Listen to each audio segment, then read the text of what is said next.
Our crews get a handle on the 60-kilometre mega fire front north of Sydney as conditions ease overnight.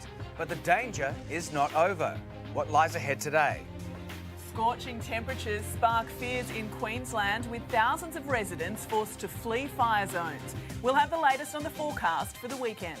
Smoke at crisis point. Action will be taken at work sites and beaches as Bunnings runs out of face masks. The advice on the dangerous haze from the persistent fires. A gunman opens fire in a classroom building at a US naval base in Florida, killing at least 3 people before being shot dead. Getting home for the holidays. Jetstar staff are walking off the job. What you need to know before your Christmas travel.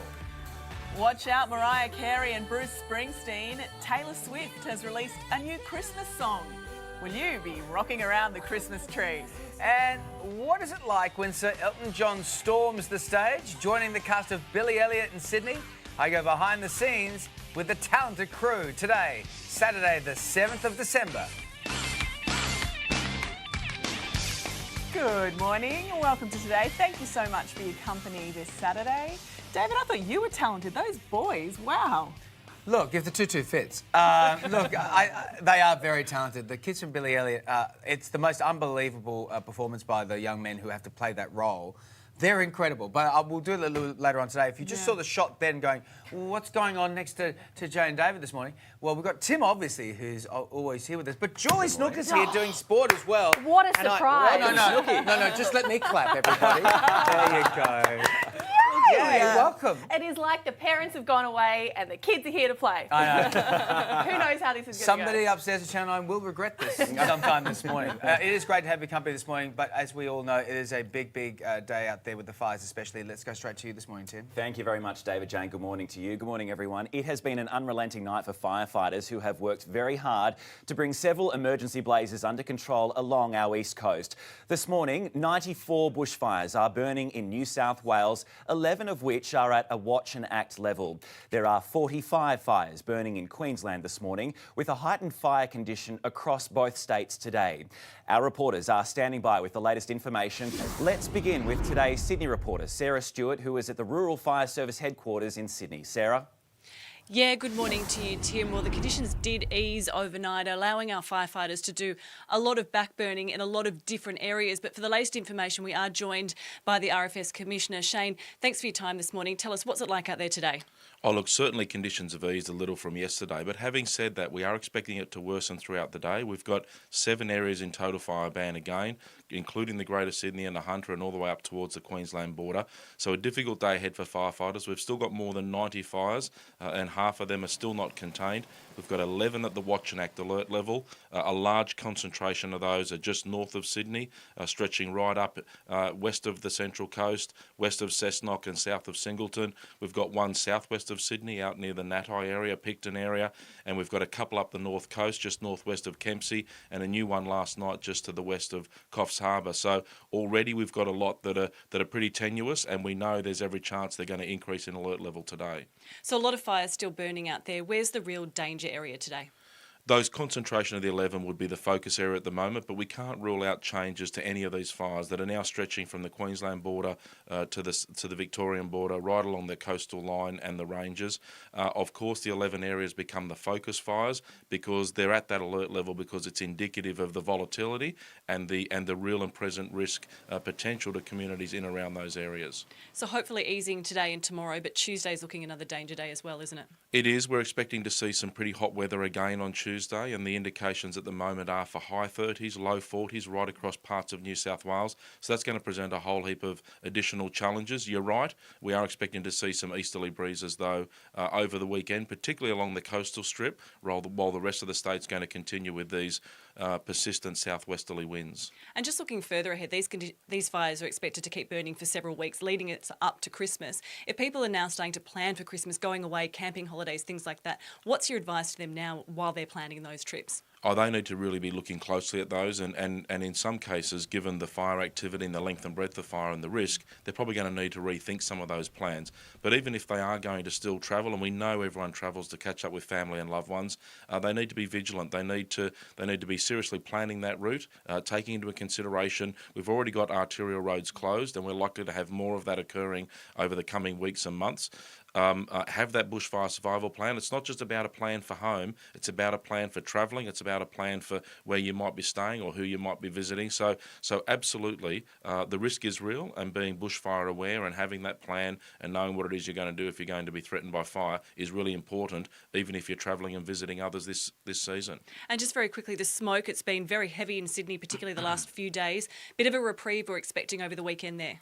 Yeah, there's every chance, particularly in the very populated areas like the Greater Sydney environment and parts of the coast. There is this easterly sea breeze that's going to come in and really mix with the southwesterlies, and that might even push right through to the ranges, which should and could give some reprieve to the Sydney basin and parts of the coastal strip, which will be a good thing for a few days. All right, well, thank you so much for your time and the work that all your crews are doing. But some good news there, Tim, that obviously the conditions have eased overnight, and hopefully this smoke will start to get smaller over the next few days. Absolutely, Sarah. All right, we'll leave you there. We'll come back to you throughout the morning. Let's head now to Sydney's southwest, just near the Warragamba Dam to the Oaks, where Nine's Lauren Tomazi is on the ground with firefighters. Lauren, how are things looking there this morning? Well, Tim, it's another enormous day ahead. I can tell you, crews are just coming in from their huge night out on the fireground. You can see them all here behind me. They're trying to refuel, get a bit of breakfast before what is going to be another big day ahead. This Green Wattle Creek fire has been burning out of control. It remains out of control. There was a brief reprieve last night when crews managed to get this fire from emergency down to a watch and act level, but it is going to be another day of severe fire danger, and these crews are preparing to head back out into the fire ground. Overnight, they have been out backburning, trying to get a bit of a handle on this fire. I can tell you it's the towns of Orangeville and Warrombi who are really coming under threat today. Smoke absolutely shrouding the area. I can tell you it's quite an eerie feeling this morning. In the height of this fire, the flames were absolutely engulfing the sky. It was just orange as far as the eye could see. Absolutely frightening for both crews and residents. Take a look. Mate, it's worse. I thought it was all over, but I picked up this afternoon the wind, and it must have been a bit of fire still going, and I just caught on the property. Just want to hose down my roof. Go for Try it. to save it. Go for it, mate. Well, buddy. Now we're at that Oak staging ground here at the local RFS. It's just west of Camden. The crews are getting into action this morning. They are about to head back out. Another dangerous and long day ahead, Tim. A big day for them indeed. All right, Lauren, thank you. That's the latest on the situation in New South Wales. Let's go now to Queensland. Paris Martin standing by for us. Paris, authorities have a very tough day ahead there. They certainly do, Tim, and conditions are not in their favour. A severe fire danger rating has been declared across a number of districts, including the southeast coast. Now, our firefighters are still battling a number of those big blazes from yesterday, like the one at Lowood, where a massive wall of flames ripped through bushland, forcing residents to flee their homes. This incredible footage of the fire front was captured by the 9 News helicopter. Another fire of particular concern this morning is that one burning around Millmerran. Residents in that area have described it as apocalyptic. It's been burning for a number of days, and we know that it has already claimed at least one home and a number of sheds. Residents were able to return yesterday to survey the damage. Just take a listen. Pretty much it's all gone. There's very little left. We were just over there having a look, see if we could salvage anything, but there's not much there. It's actually worse when you drive out here and see just what an apocalyptic sort of landscape you've got. Searing temperatures are also driving up the fire danger. We know here in Brisbane today we're heading for a top of 39 degrees. In Ipswich it's even warmer, going for a top of 42. Now that is well above what you'd expect for this time of year. Those temperatures are actually around 10 degrees warmer than the average for December. Now these fires are also presenting another threat. The air quality has been significantly reduced. Now in Brisbane it's been considered very poor. The areas of particular concern are around South Brisbane and Wollongabba. Sydney has suffered through this all week, and now Brisbane is choking through it as well. So the message this morning is there is a very dangerous day here in southeast Queensland. So whether you're close to these bushfires or not, you do really need to heed the warnings that are being issued. Tim? Certainly do. All right, Sarah, Lauren and Paris this morning, thank you. We'll come back to you throughout the morning. A man has been stabbed to death at a unit block in Sydney's southwest. Police were called to the complex on William Street in Condell Park just before 3 this morning, where they found a 29-year-old man suffering multiple stab wounds. He died at the scene. A woman has also been treated for minor injuries. 4 people are dead after a gunman opened fire inside a naval air base in Florida earlier this morning. For the very latest, let's go to our US correspondent Alexis Dage. Lexi, what more can you tell us? Tim, we're learning more and more as we go to air this morning, but what we do know is that the gunman was a member of the Saudi military who was actually doing his training at this naval airbase in Pensacola, Florida, doing training in aviation. He opened fire just before 7 o'clock local time in what's been described as a classroom building. Inside that building, he shot and killed 3 people before 2 very brave deputy officers took him on. Engaged, shots were fired between these 2 deputies and this gunman. As a result of that, those 2 officers were injured, as well as several others who were taken off to hospital. And also the gunman himself was shot and killed by those 2 deputies. The big question, of course, motive. The FBI are leading this investigation, trying to establish whether this was indeed an act of terror. That is something they need to find out very quickly to make sure there are no other air bases that are vulnerable. Here is the local mayor talking about how tight-knit the community is there at that airbase. For 200 years, this has been a part of the city of Pensacola, and we're a military town. Our hearts and prayers are connected to all those that serve us every day, and certainly the expectation that this would happen here at home was unexpected.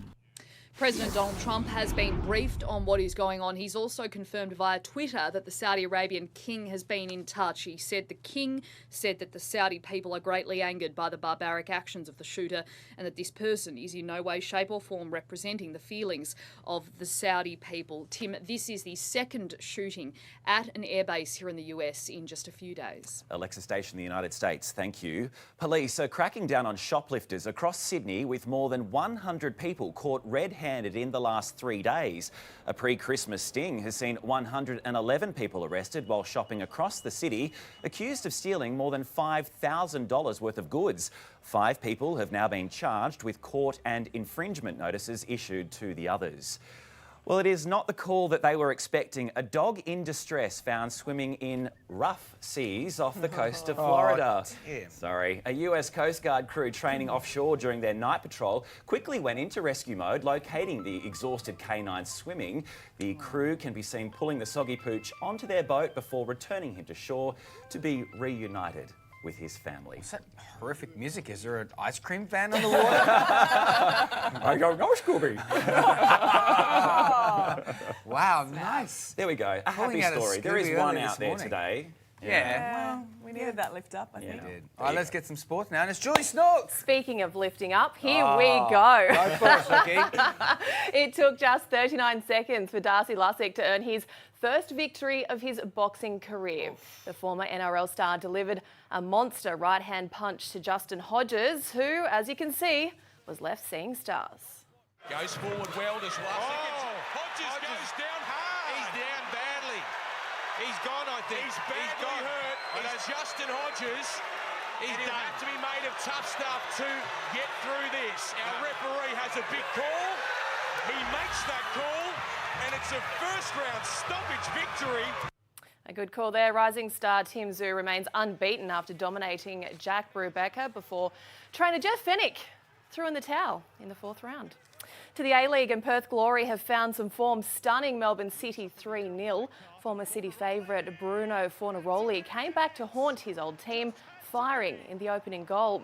The 3-0 win lifts Glory into 6th place. It was a missed opportunity for City to overtake Sydney FC at the top. And the Wildcats have reminded us why they're the defending NBL champions with a 96-77 win over the Kings. Sydney were blown off the court as Perth delivered a stunning opening half, shooting 40 points alone in the 2nd quarter. Bryce Cotton was unstoppable, finishing with 27 of his own for the night. And the Cairns Taipans claimed a 108-90 point win over the New Zealand Breakers. Plenty more to come in sport this morning, guys. All right, thanks so much for that. Time now for the weather, and we're going to go say hi to Alex Dyson. G'day, Alex. Hey guys, thank you very much for having me here today in Melbourne. It is a pretty brisk one, unlike a lot of the country today. In fact, I think I just saw a seagull fly past wearing a puffer jacket, and so there's sort of the temperatures that we're dealing with down in this part of the world. But that's going to be no excuse to not get the kit off today, because we do have the TAL spot checker set up behind us, giving out free skin checks today to Melburnians who want to get a few freckles and moles looked at, which is pretty important because, as we know, Australia is the place with the highest rates of skin cancer in the world. So important to come down, yeah, get the goosebumps ready, but we'll get the skin looked at as well as looking at the very important temperatures, which we've got here today too. Townsville, starting off there, we've got sunny and 33. Sunny Coast is 34 with that smoke and haze around as well. The Gold Coast, 31, smoke and haze as well. In Sydney, smoke and haze, it continues, and 26 degrees. Melbourne, mostly sunny and 22. In Adelaide, it's going to be a mostly sunny one and 27 degrees. Perth, a shower or two today and 26. Karratha, sunny and 39. The Alice, it's going to be a hot one, sunny and 41. And Darwin is partly cloudy and 36. So as you can see in the back room there, we're going to get a bit of sunscreen set up. Prevention is better than cure, as we know. And in fact, 2 in 3 Australians before the time that they're 70 years of age are going to be diagnosed with skin cancer. So it's good to get it out of the way early, make sure you're regularly getting checked. And if you're in Melbourne, feel free to come down. We're open until 6 p.m. today. It's a very good reminder. Yeah. Have you had your skin checked recently? Why'd you look down, up and down like that? Where do you expect me to get it checked? To be fair, this is a true story, and that's not to take away from Alex's great, and you should go down and get your skin checked. You should. My wife did it yesterday, and I went with her and made an appointment, my first time ever, so I'm going in 2 weeks' time. Well done. Yeah, and Good on she's you. from England, and the doctor said, "Oh, you're from England," and he said, "Basically, you'll be fine." But then I think I'll be there for much longer. Yes, Quite a a few lifetime freckles. of Australian summers to look That at. Adelaide summer, growing up with, 5+ being lathered on your skin, ain't going to work. All right, coming up from bad to worse, why Angus Taylor is the most scandal-plagued minister in Parliament. What a week he had. Plus, the little kids with big ideas, how children's active imaginations and personal experience have prompted some incredible inventions. And Taylor Swift and Keith Urban both released Christmas songs. Which one are you adding to your holiday playlist?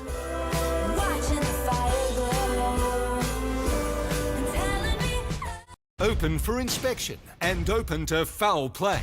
Buyers arrive and the neighbours crank up the volume. Stop sabotaging our auction. We want to know why he's doing it and ask him on behalf of the poor family selling this home if he can please Turn the music down. Can you do good luck on Saturday, yeah? Do you want to build on the house next door? Even the block's Jesse says buyer beware. It actually happens more than you think. A current affair Monday. With RAC Car Insurance, you deal with locals. Renee? I'll call Mike in claims. Mike! Plus, get $100 off RAC Comprehensive Car Insurance for the first year when you switch online. RAC Insurance, for the better. What a Christmas day. Dad. Merry Christmas, sweetheart. Snow is gently falling. Show her that you know her with the new Pandora Christmas collection. Everybody needs somebody. Everybody needs somebody. Everybody. Find everything you need for the kids this Christmas with great gifts like the Lego City Deep Space Rocket and Launch Control, Burial's Plum Panda, and Barbie Dreamhouse. With low prices and free delivery on millions of items. Amazon.com.au. Easy as. Nita lives in Cambodia, but her family didn't have enough money, so she couldn't go to school. But then my family sponsored her through World Vision. ឥឡូវខ្ញុំទៅសាលារៀនជារៀងរាល់ថ្ងៃហើយភូមិរបស់ពួកយើងមានទឹកស្អាតសម្រាប់ញ៉ាំ World Vision's community development program mean for every child you help, 4 more benefit. So sponsor a child this Christmas and share a life-changing connection.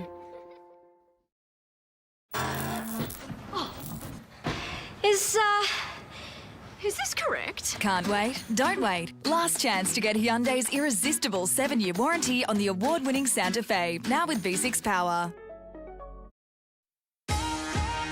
When you sweat, you lose more than water. G-Active is the electrolyte water that replaces what you lose in exercise and has no sugar. G-Active, water made active. How's things? How's business? Yeah, it's great. We're killing it. It's terrible. I mean, we're kicking goals and it is flat. Like nothing is happening. Everything's... Get on top of the ups and downs of business with ANZ's flexible cash flow solutions.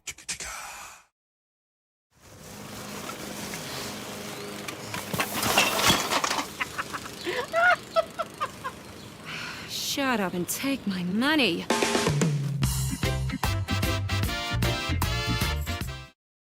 You know that he's been in better form, but you can't get better than this guy. That's why you deserve a better bet with Tab Touch. This Saturday, get boosted odds on any 3 races at Ascot. Better your bet with Tab Touch. Gamble responsibly. Don't come any closer, or else you'll see stuck on food. That's why I switched to Fairy Platinum Plus. Beats Finish Quantum at cleaning stuck on food on the first wash. Switch to Fairy Platinum Plus. Beats Finish Quantum at cleaning stuck on food on the first wash. Limousines are there for you in the most important moments of your life. With a wide range of vehicles, Wicked Limousines has the perfect car for your special day. Because getting there is half the fun. Get there in style with Wicked Limousines. Into the end. This November, We do this together, okay? the time has finally come. Come on, it'll be fun. Disney's Frozen 2 in cinemas now. Today, brought to you by Flight Centre, the experts on flights, hotels, cruises, tours and more. Best in the air and everywhere.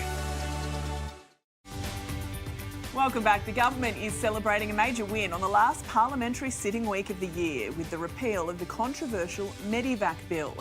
But questions remain about the future of under-pressure Energy Minister Angus Taylor. Meanwhile, overseas, Donald Trump has called Canada's Prime Minister two-faced after he was caught on camera with other leaders joking about the leader of the United States. All right, let's start with Angus Horribilis, as the Labor Party have labelled Angus Taylor, the scandal-plagued minister. Questions over an $80 million water purchase. He's been accused of not declaring shares in a company being investigated for poisoning critically endangered grasslands. Police investigating a doctored document that came out of his office. There are claims he failed to declare an indirect interest in a company, and a seemingly fake war on Christmas involving feminist Naomi Wolf, which has descended into an argument over who's anti-Semitic and who is not. Chris, are you surprised that the minister is still here? I'm surprised that this minister is so accident prone. I'm surprised that someone who arrived here with such great promise 6 years ago, now this is a man who thought one day he would be Prime Minister, has got himself involved in some incidents which are just so petty. But look, I agree with what you're saying. It's not a good look for Angus Taylor. It'll be interesting to see what comes out of that New South Wales police investigation. I think his job will obviously hinge on that. And obviously hasn't been a good look for the Prime Minister by calling the New South Wales Police Commissioner. That was clearly bad judgment on the PM's part, and that's obviously what Labor's trying to paint. But I think what the PM feels that he can get through at this moment is with the fact that the story is reasonably complex for the average Joe Blow to really understand. All right, Medivac, it was repealed in the Senate this week. The government had a much-needed win after its so-called union-busting bill went down in flames thanks to a surprise change of heart from One Nation at the 11th hour. But this week it's had a win in the Senate. It secured the crucial vote of Jackie Lambie. The thing I thought was extraordinary about this week, though, was within a space of a minute, Matthias Cormann says there is no secret deal, and Jackie Lambie says there is a deal so secret that I can't tell you what it is. The deal that dare not speak its name, Mike. Yeah, look, it does seem that something's gone on here. To suggest that there was no sort of agreement of some sort doesn't, I suppose, meet the pub test. Obviously, something's gone on here to secure Jackie Lambie's vote. Okay, George Christensen was back in the news this week. He has been criticised previously for spending a large amount of time in the Philippines rather than in his electorate. Nine News has spoken to the manager of an adult entertainment bar in the Philippines who claims that Mr. Christensen was a regular. Chris, Politician visits bar, not unusual, but what is the public interest argument in this story? Well, George Christensen's been paid by the Australian taxpayer to work in the city of Dawson. He's entitled to take some leave. Normally, Australians get around about 20 days a year leave. We're talking about someone who is spending 75 days a year that we know of between 2014 and 2018, nearly 300 days of time in the Philippines. There is a legitimate question about what he was doing there, spending so much time there. He's never adequately answered that. Now, the government says he was re-elected with an increased majority in Dawson. That is absolutely the case. I think that the Australian taxpayer is entitled to a clear picture of what the member with Dawson was doing with his time in the Philippines. Donald Trump, he's had a little bit of a falling out at the NATO summit. The Canadian Prime Minister, as well as Boris Johnson, the UK Prime Minister, and Princess Anne were caught on camera. Kind of mocking him. Chortling. Yeah, kind of mocking the president, saying that his press conferences take too long. Oh, Emmanuel Macron was there as well. Mr. Trump then described the Canadian PM as two-faced.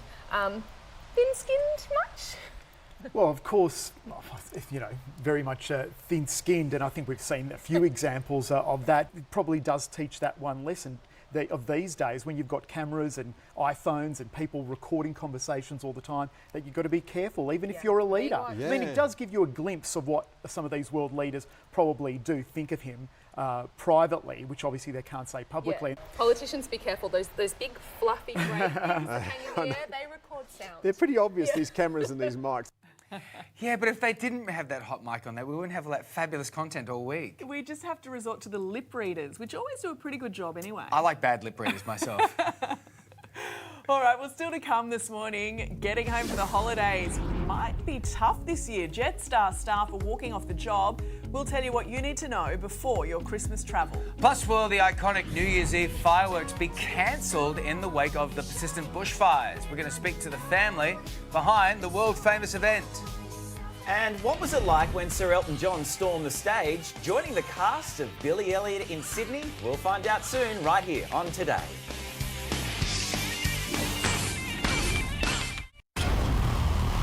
This is Snake Island. Humans are forbidden.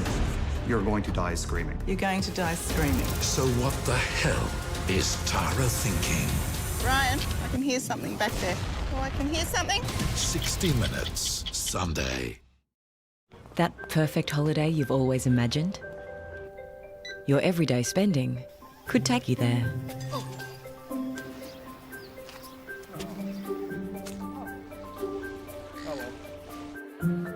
Because with 120,000 bonus Qantas points on a new NAB Qantas Rewards signature card, you can take that holiday and not have anything to worry about.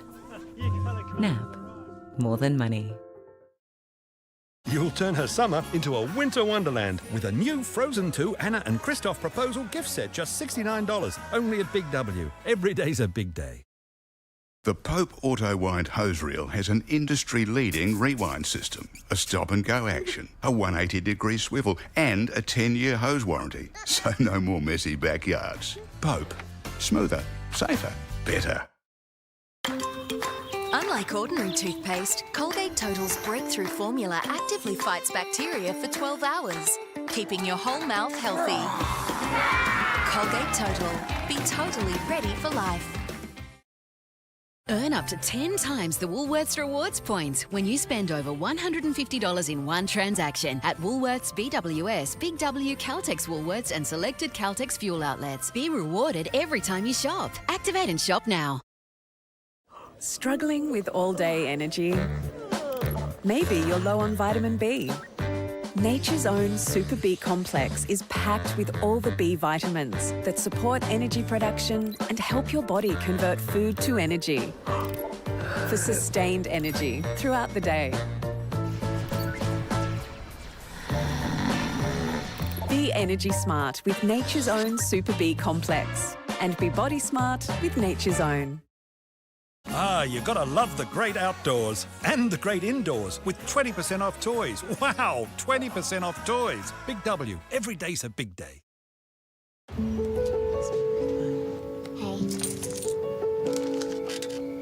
Pick up Little gifts that mean a lot from the post office, so no one misses out this Christmas. Spread the merry with Australia Post. End the decade with a new Nissan. Get a 7-year warranty plus a bonus FPOS card worth up to $3,500 on selected models. Hurry, the Nissan 2019 plate clearance ends New Year's Eve. Smarter parents don't overspend on their child's school list. They simply compare the low prices at Officeworks. Because we'll beat the price on an identical stocked item on an official school list by 20%. Submit yours via our school list service online or in store. Listen, do you want to know a secret? Do you promise not to tell? I've known a secret for a week or two. Nobody knows, just we two. Give chocolate secretly to someone you love. Just in case you don't get a reaction like this one, we have 90-day returns all season long. Big W, every day's a big day. How did the world's biggest plane company plunge from triumph to disaster? When should you have grounded this plane? Is this aviation's biggest cover-up? It truly was a ticking time bomb. Boeing's killer plane. What went wrong? Sunday on 9. Welcome back to Today. Let's get the latest on our bushfire crisis now. And crews in New South Wales have not and will not stop working through the night to fight 94 fires across New South Wales. Thanks to their efforts, emergencies in Sydney's southwest and the Central Coast have been brought down to watch and act level. Rural Fire Service Commissioner Shane Fitzsimmons joined us on the show earlier, saying the fight will be long. We're expecting to see some pretty hot weather again on Tuesday, and the indications at the moment are for high 30s, low 40s right across parts of New South Wales. So that's going to present a whole heap of additional challenges. Reporter Lauren Tomasi is on the fire ground with crews in Sydney's southwest near Warragamba Dam this morning. Lauren, crews there preparing to head out for the day. Yeah, Tim, that's right. This is ground zero for this Green Wattle Creek fire. And just take a look around me. You can see the amount of RFS officers that are here this morning. They're trying to refuel, grab a bite to eat and get ready for the day ahead. I want to take you over because some of these men and women have been fighting fires for weeks now. They're ongoing. They don't stop. They've had huge nights out in the fire crew. Fellas, you look like you've had a big night. How are you feeling this morning? Yeah, not too bad. You got to talk to me first. I bet you're ready for a big snooze now. What time been out since? Only 10 o'clock last night. But you're looking like you're ready for a shower. Yeah, definitely. Well, thank you so much for your work. You guys are doing a fantastic job. Cheers, guys. And I want to spin you around here to the amount of fire trucks that are here at this RFS staging ground. I've been chatting to these men and women here this morning. They tell me they're preparing to get strike teams out, and there's going to be two main jobs that they're conquering today, and that is one, flooding the fire grounds that have already been burnt to make sure no more embers are going to fly off and spark any more fires, and then they're also going to be backburning, trying to get this out of control fire under control. It's another huge day ahead, Tim. Crews are working hard. It is a relentless effort that they are putting in, and we are very proud of all of those involved. We thank them for their efforts. All right, Lauren, thank you. Across the border now, and residents are returning to their homes after being forced to flee as a fire closed in on a small community in southeast Queensland. A severe heatwave started a number of fires yesterday, leaving residents north of Lowood with no choice but to run for their lives. Easing conditions have allowed fire crews to gain the upper hand, but with temperatures set to peak at 42 degrees in Ipswich today, there is severe fire danger in many parts of the state. 4 people are dead after a gunman opened fire inside a naval airbase in Florida this morning. The shooter has now been confirmed as a member of the Saudi Arabian military who was training at the station. He shot and killed 3 people inside a classroom building, injuring 11 others before he was killed during a shootout with police. For 200 years, this has been a part of the city of Pensacola, and we're a military town. Our hearts and prayers are connected to all those that serve us every day, and certainly the expectation that this would happen here at home was unexpected. This fatal shooting comes just 2 days after a similar shooting at a naval base in Hawaii. A massive brawl has broken out at a function in Melbourne with 8 men injured in the violent bust-up. Police believe the fight broke out in the early hours of this morning after the men were thrown out of a party at the Mirage Convention Centre in Somerton. Several men are now recovering in hospital. The holiday plans of thousands of Australian travellers over the Christmas period could be up in the air, with Jetstar staff threatening to walk off the job. 9 News reporter Sophie Griffith joins us from Melbourne Airport now. Soph, just how are these strikes likely to play out? Good morning, Tim. That's right. The Australian Federation of Air Pilots yesterday confirmed next weekend, so next Saturday and Sunday, a couple of 4-hour strike periods will be carried out at locations around the country, and they'll affect both domestic and international flights. So if you're travelling with Jetstar next weekend, it's best to jump online and check the specific outage times. Now, it's not just pilots who are taking this action. Ground crews are also involved. But Jetstar says it believes its wage offer of a 3% increase is reasonable. Here's what the CEO had to say. The union is demanding a 15% wage rise in the first year of the agreement. At the current time, private sector wage growth is averaging about 2.2%. The pilots union says it won't conduct work stoppages over the Christmas New Year's period, so summer travel will be not impacted as much. However, travellers are expected to experience increased delays over this period.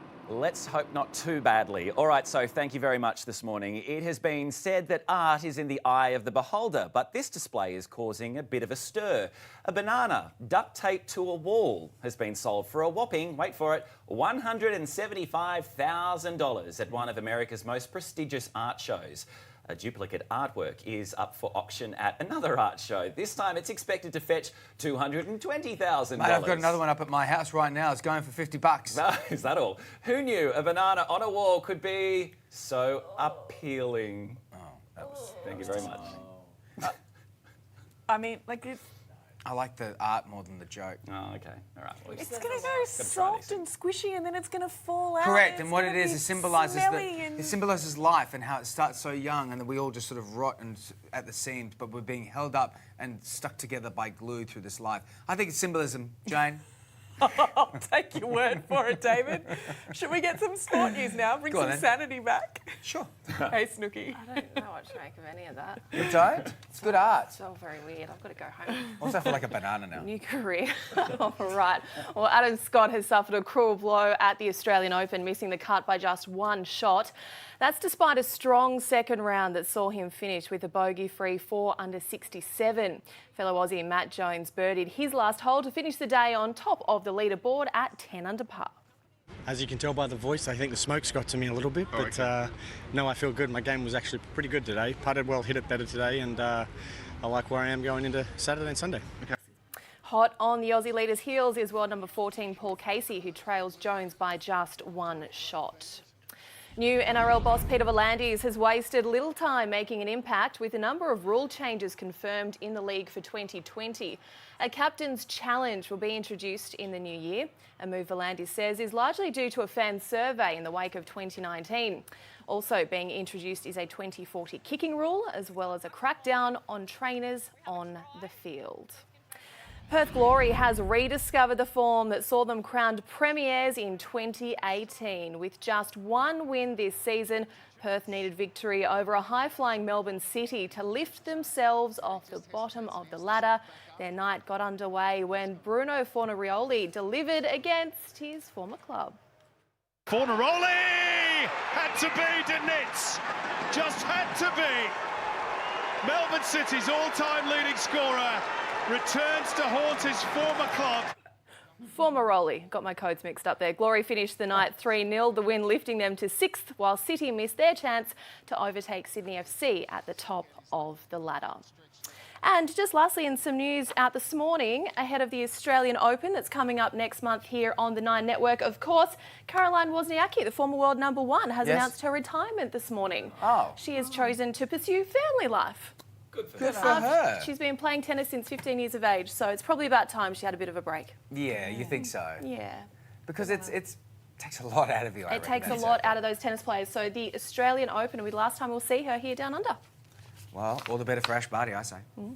Clear the decks. Let her win.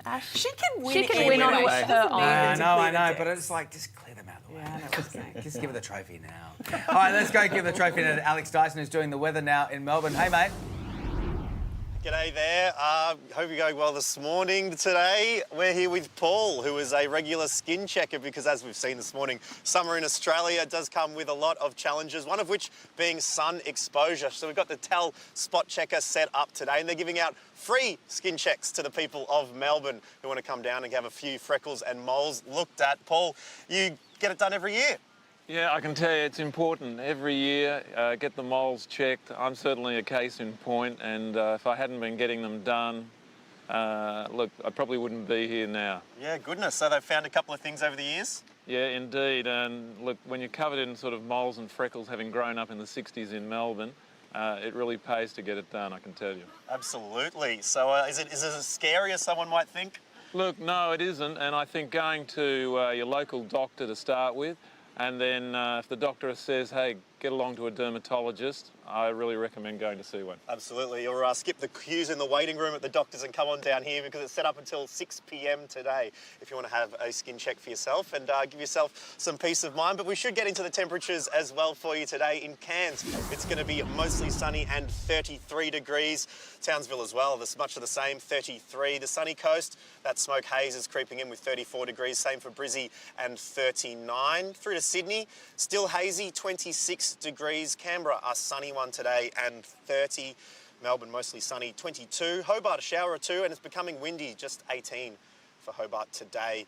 Perth, a shower or two and 26. Geraldton, partly cloudy, 28.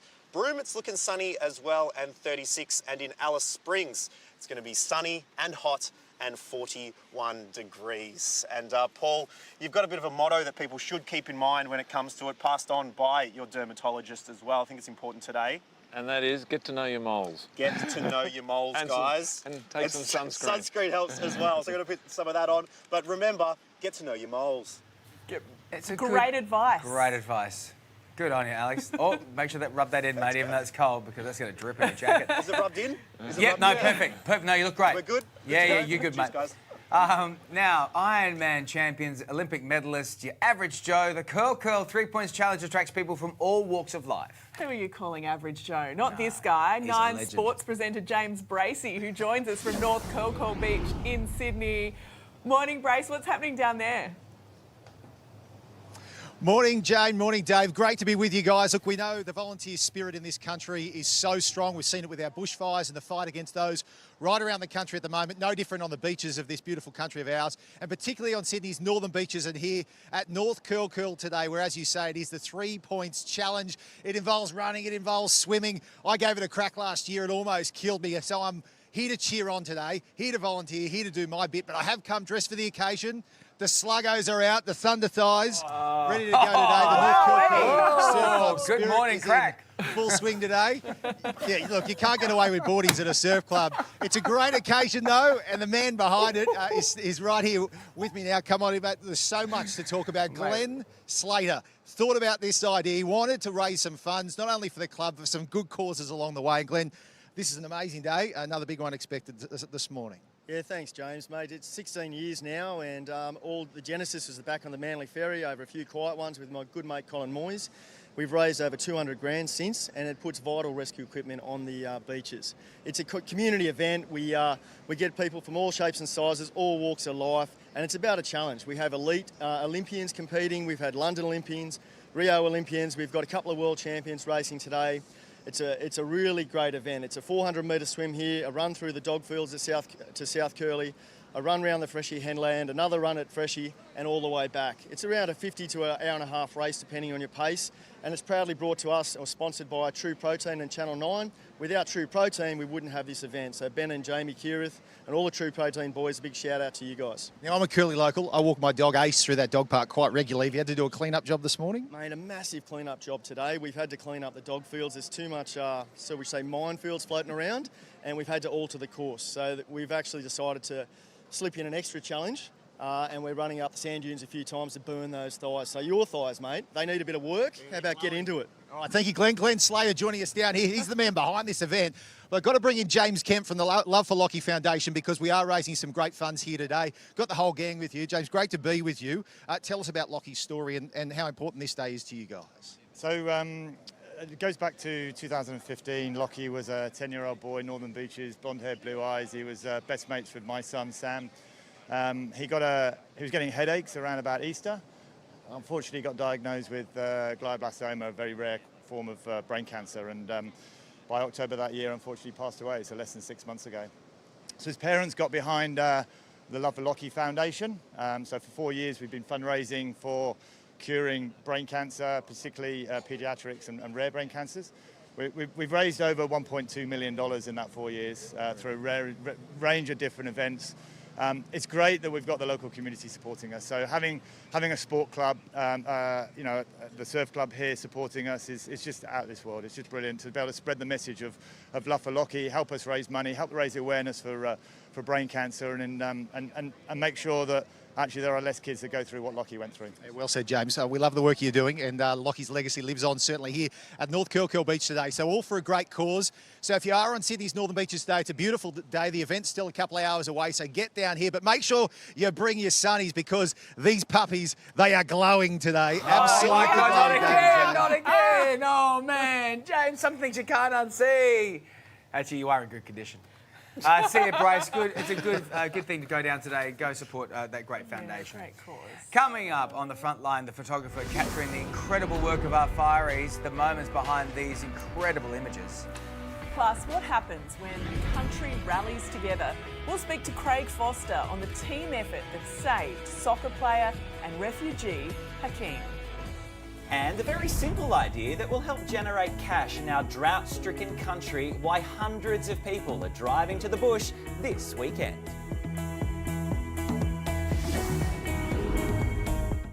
Oh my God. How far would you go for the girl of your dreams? Lies, kidnapping, dinner. Schnitzel. Jennifer Aniston, Adam Sandler, Nicole Kidman. The hilarious romantic comedy. Just go with it. Tonight at 7 on 9. What I deplore most in life is dishonesty. How much do you think she's worth? I'm going to take it all. It's very peculiar, doing things you'd never imagine. You don't know him!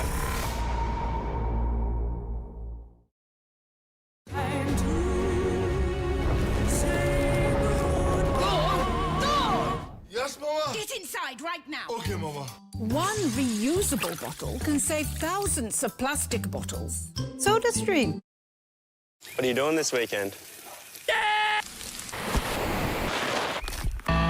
Just the usual. Get into the new Anaconda Rockingham store, now open. Aqua Marina Pure Air stand-up paddleboard, just $299. Anaconda! Come on, Mum. What is it? Give me a clue. Adrenaline.com.au have the gift of adventure for every type of fun seeker this Christmas. Book today at adrenaline.com.au. People find joy in lots of different ways. There's the joy of making, of gardening, restoring, and getting a new project underway. But at Christmas time, there's a special joy. Because one battery powers over 100 tools, 1 + U equals the joy of giving. Great gifts under $100, available at Bunnings Warehouse. For some real magic for your Christmas, try Coles' new Easy Carb Semi-Boneless Crackling Ham. What's new and delicious? Coles Crackling Ham. Delicious smoked ham inside, crunchy crackling outside. Voted Product of the Year, just $20 a kilo. And for dessert, try Coles' amazing gingerbread cones. 4 cones for just $5. Crackling ham, gingerbread cones. All delicious and all exclusive to Coles. Wishing you a magical Christmas. What a Christmas day. Snow is gently Christmas Eve show, gonna be a bit That's when I'm Dad, sure. Merry Christmas, sweetheart. You are my Christmas star, and I'll be wherever you are. Show her that you know her with the new Pandora Christmas collection. We'd better call Renee at RAC. Renee? I'll call Mike in claims. Mike! It's better with RAC Insurance. I'll call Harry the repairer. Harry! Because you always deal with people who live around here. With RAC, everyone's a local. Plus, members save on fuel and a whole lot more. That's the power of membership. RAC Insurance, for the better. What's Chatty Cameron hiding? No comment, no comment, no comment. That's got him in big, big trouble. RBT, Monday on 9.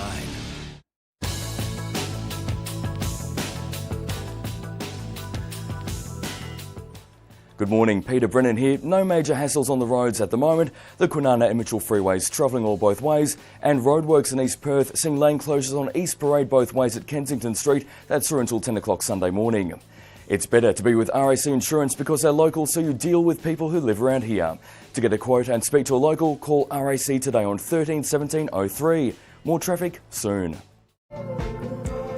If you pass a Di Jones ute on the highway this weekend, give them a honk and a wave because there's a good chance they're on their way to help a drought-affected town. Yeah, more than 100 people from the real estate agency are convoying from Sydney through 14 regional towns to shop, eat and spend at the local businesses that are struggling this Christmas. And joining us now is General Manager Kylie Walsh. Kylie, this is a great idea. Why do you think this is so important? I think it's really important to give back to the small businesses that are struggling in the bush. We've got a lot of our team that are from regional Australia and we thought it was a great thing to do coming in to Christmas. So what are you actually doing? Explain to us how this is all going to go down. So there's over 100 travelling through 14 regional towns, as you said. We're going to refuel, eat, stay and tick off the Christmas list while we're in the towns. Right, so you thought instead of like maybe just going to the city and picking up Christmas hampers, you and your team would inject money into the local economy of to where you're going there, and we're looking at some of the towns on the screen here. This is a great sort of initiative. It reminds me of Buy from the Bush, which is another one that's happening. Yeah. So what have you got planned? So we've got lots of activities that we're going to do in each town. Dubbo, we're all staying in tomorrow evening, and then we're splitting into 2 convoys so we can cover more territory. And we've got lots of activities arranged along the way, all of which can be viewed on the Drought Drive website. Now, you grew up in the country yourself. Why do you think something like this is so important for these towns? Yes, as you said, I'm from regional Australia, and I think so important. These small businesses are often the lifeblood of the local community. And if they don't make it through the drought and we don't support them, often you'll never get those businesses back again. And I think we take for advantage going down to the local pharmacy or buying fresh fruit. And if these businesses close in these towns, they'll never see them again and they'll never get them back. Yeah. And I think with depression and things that are happening in the drought as well, if they can still go into town and have these services and products, it's great. But if they're not there, it's only going to fuel the fire. And I think if we don't support them as well, we'll feel the pinch in the city in the next 12 to 18 months. Well, we think it's great what you're doing. Drive safely and give our best to everyone in the towns as well. Great to see you. Yeah, thanks so much for your support. No worries. Coming up, conditions may have eased overnight for our firefighters, but the worst is far from over, and what you need to know is ahead. Plus, will the iconic New Year's Eve fireworks be cancelled in the wake of these persistent bushfires? We'll speak to the family behind Sydney's world-famous event. And how much of a difference can 1 cup of coffee make? The students brewing up a good dose of philanthropy. Sounds delicious.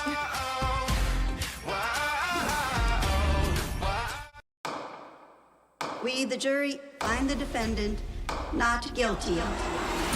8 years ago, he got away with murder. He did it again. The body of Jessica Meyer was found 5 days ago. Now, will this Hollywood star escape justice again? You're never gonna get me. We're gonna put him away this time. For good. The Fix Miss me? starts Monday 8:30 on 9 and 9 now. Delicate, refreshing bubbles with a touch of natural flavours. Ooh, lime. Raspberry. And mango. Hello. Mount Franklin Lightly Sparkling. The nation's hydration with invigoration. Choose your seat wisely when there's bursting bonbons, mouth-watering smoked salmon and award-winning boneless ham, because it's the more the merrier this Christmas at Aldi. Incredible savings with Foxtel this Christmas. Get the world's best drama, biggest sports in HD and Netflix all in one place. And for a limited time, all for only $58 per month on a 12-month plan. Search Foxtel or call 131 787. You care about everything that touches your baby's skin. New Huggies Ultimate with a hint of organic cotton in the outer cover and no added nasties. Huggies Trusted Protection. It's our best care for their skin. Hey, Mr. Jones.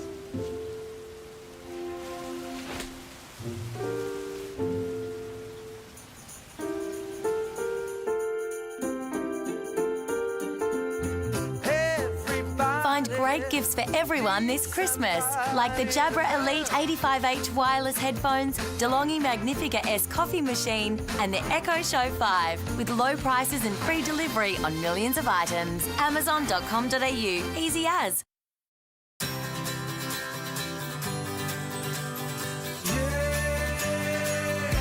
Open up your eyes, then you realize, here I stand with my everlasting love. Need you by my side, girl, you'll be my bride. You'll never be denied, everlasting love.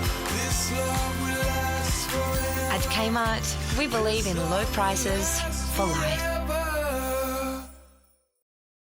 Tonight, I choose the cat that deserves another life. So they can be who they've always dreamed of being. Here we go!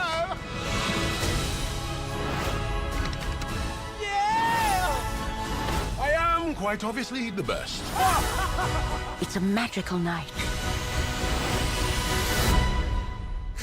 That's what I say to you. Let's try again, shall we? Cats.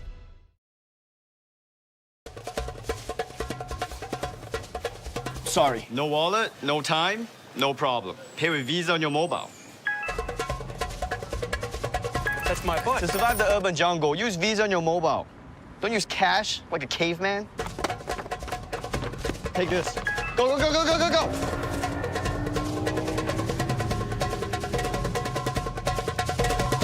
Can I get a bag for this?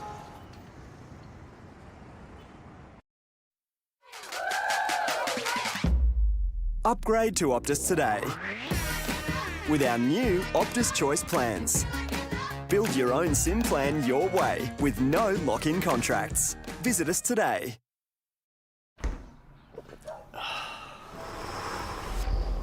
Stukva? Hell yeah! Stop! Stukva. Icebreak, bring it on.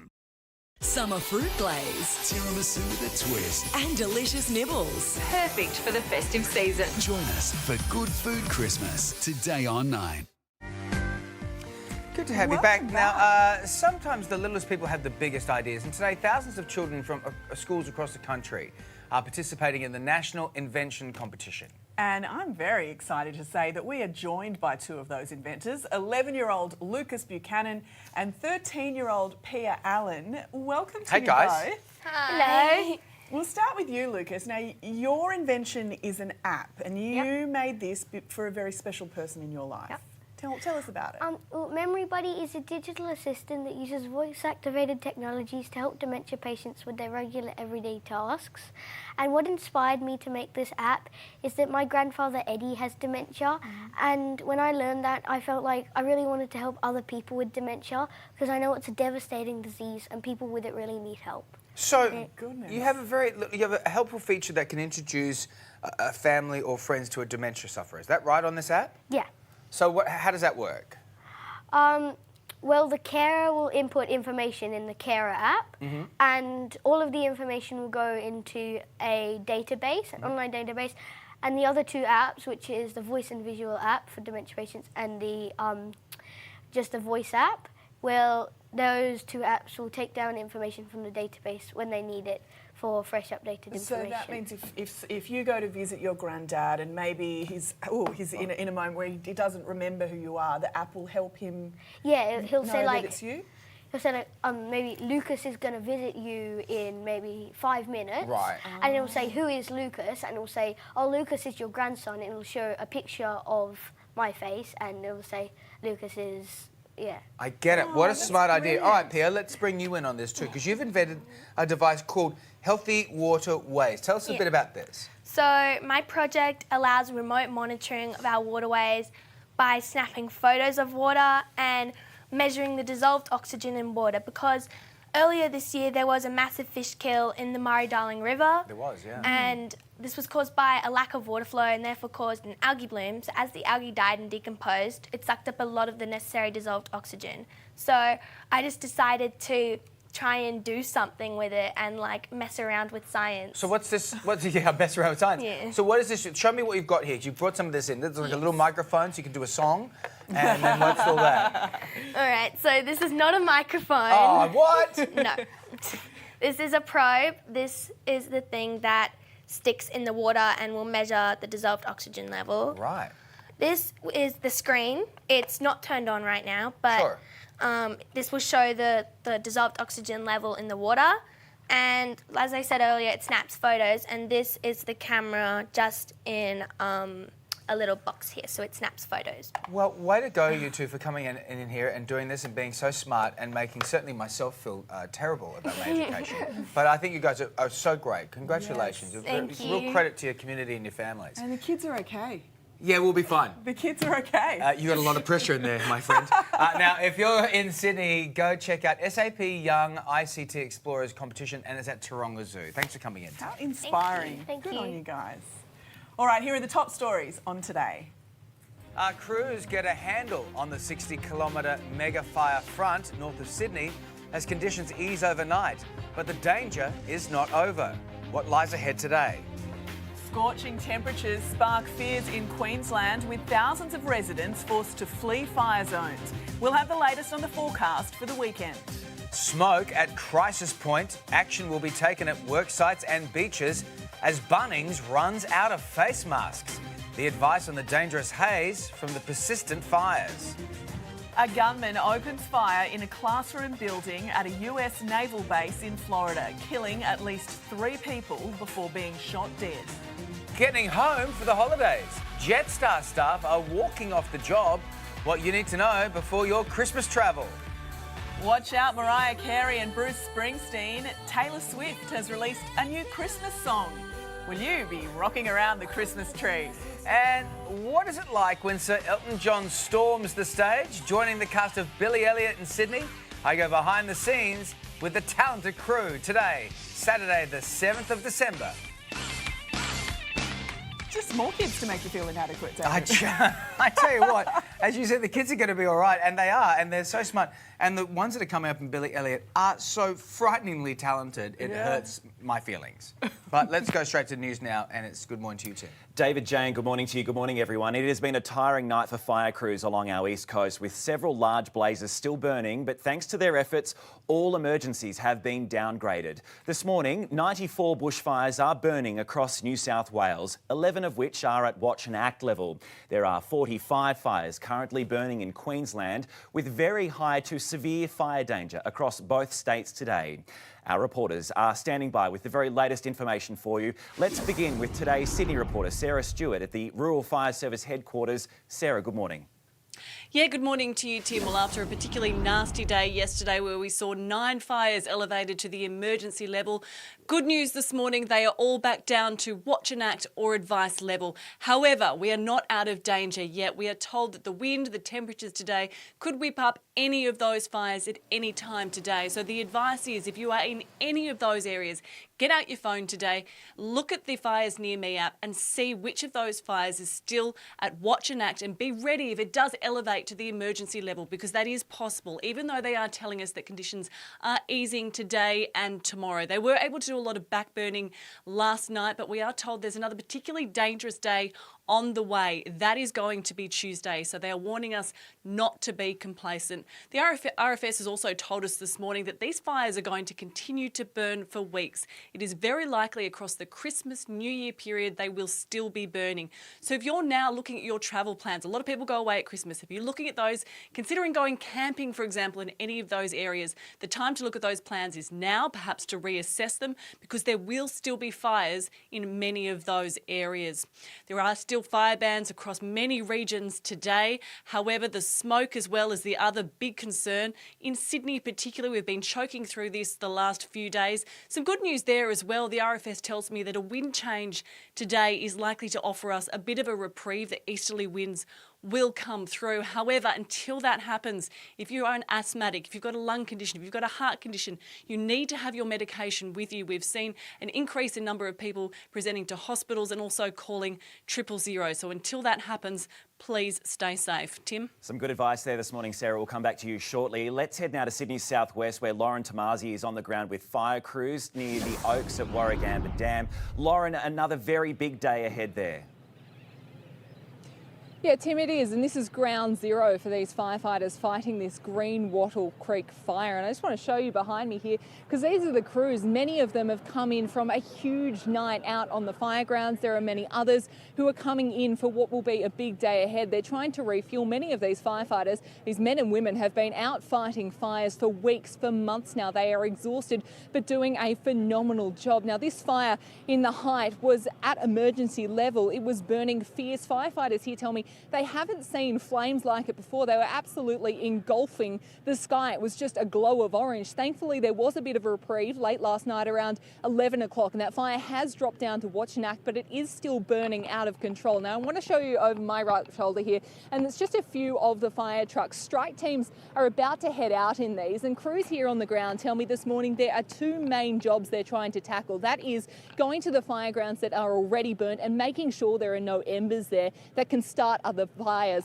The other job is backburning. Crews have been out there backburning all night. They will be doing that again today, trying to get a handle on this fire. But the fire front is enormous. It is burning for a number of kilometres, right from southwest of Warragamba Dam to here at the Oaks, which is just west of Camden. Tim, there is another enormous day of firefighting ahead. Yeah, no time to rest, that's for sure. All right, Lauren, thank you. We'll come back to you shortly. Let's go across the border to Queensland now, and Paris Martin standing by. Paris, conditions set to worsen there today.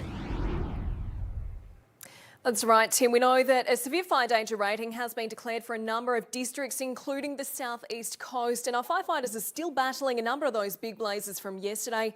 There are currently around 45 burning across the state. One of those biggest from yesterday was the one around Lowood, where a massive wall of flames ripped through bushland, forcing residents to flee their homes. The 9 News helicopter captured these incredible images of that fire front. Another blaze of particular concern this morning is that one burning around Millmerran.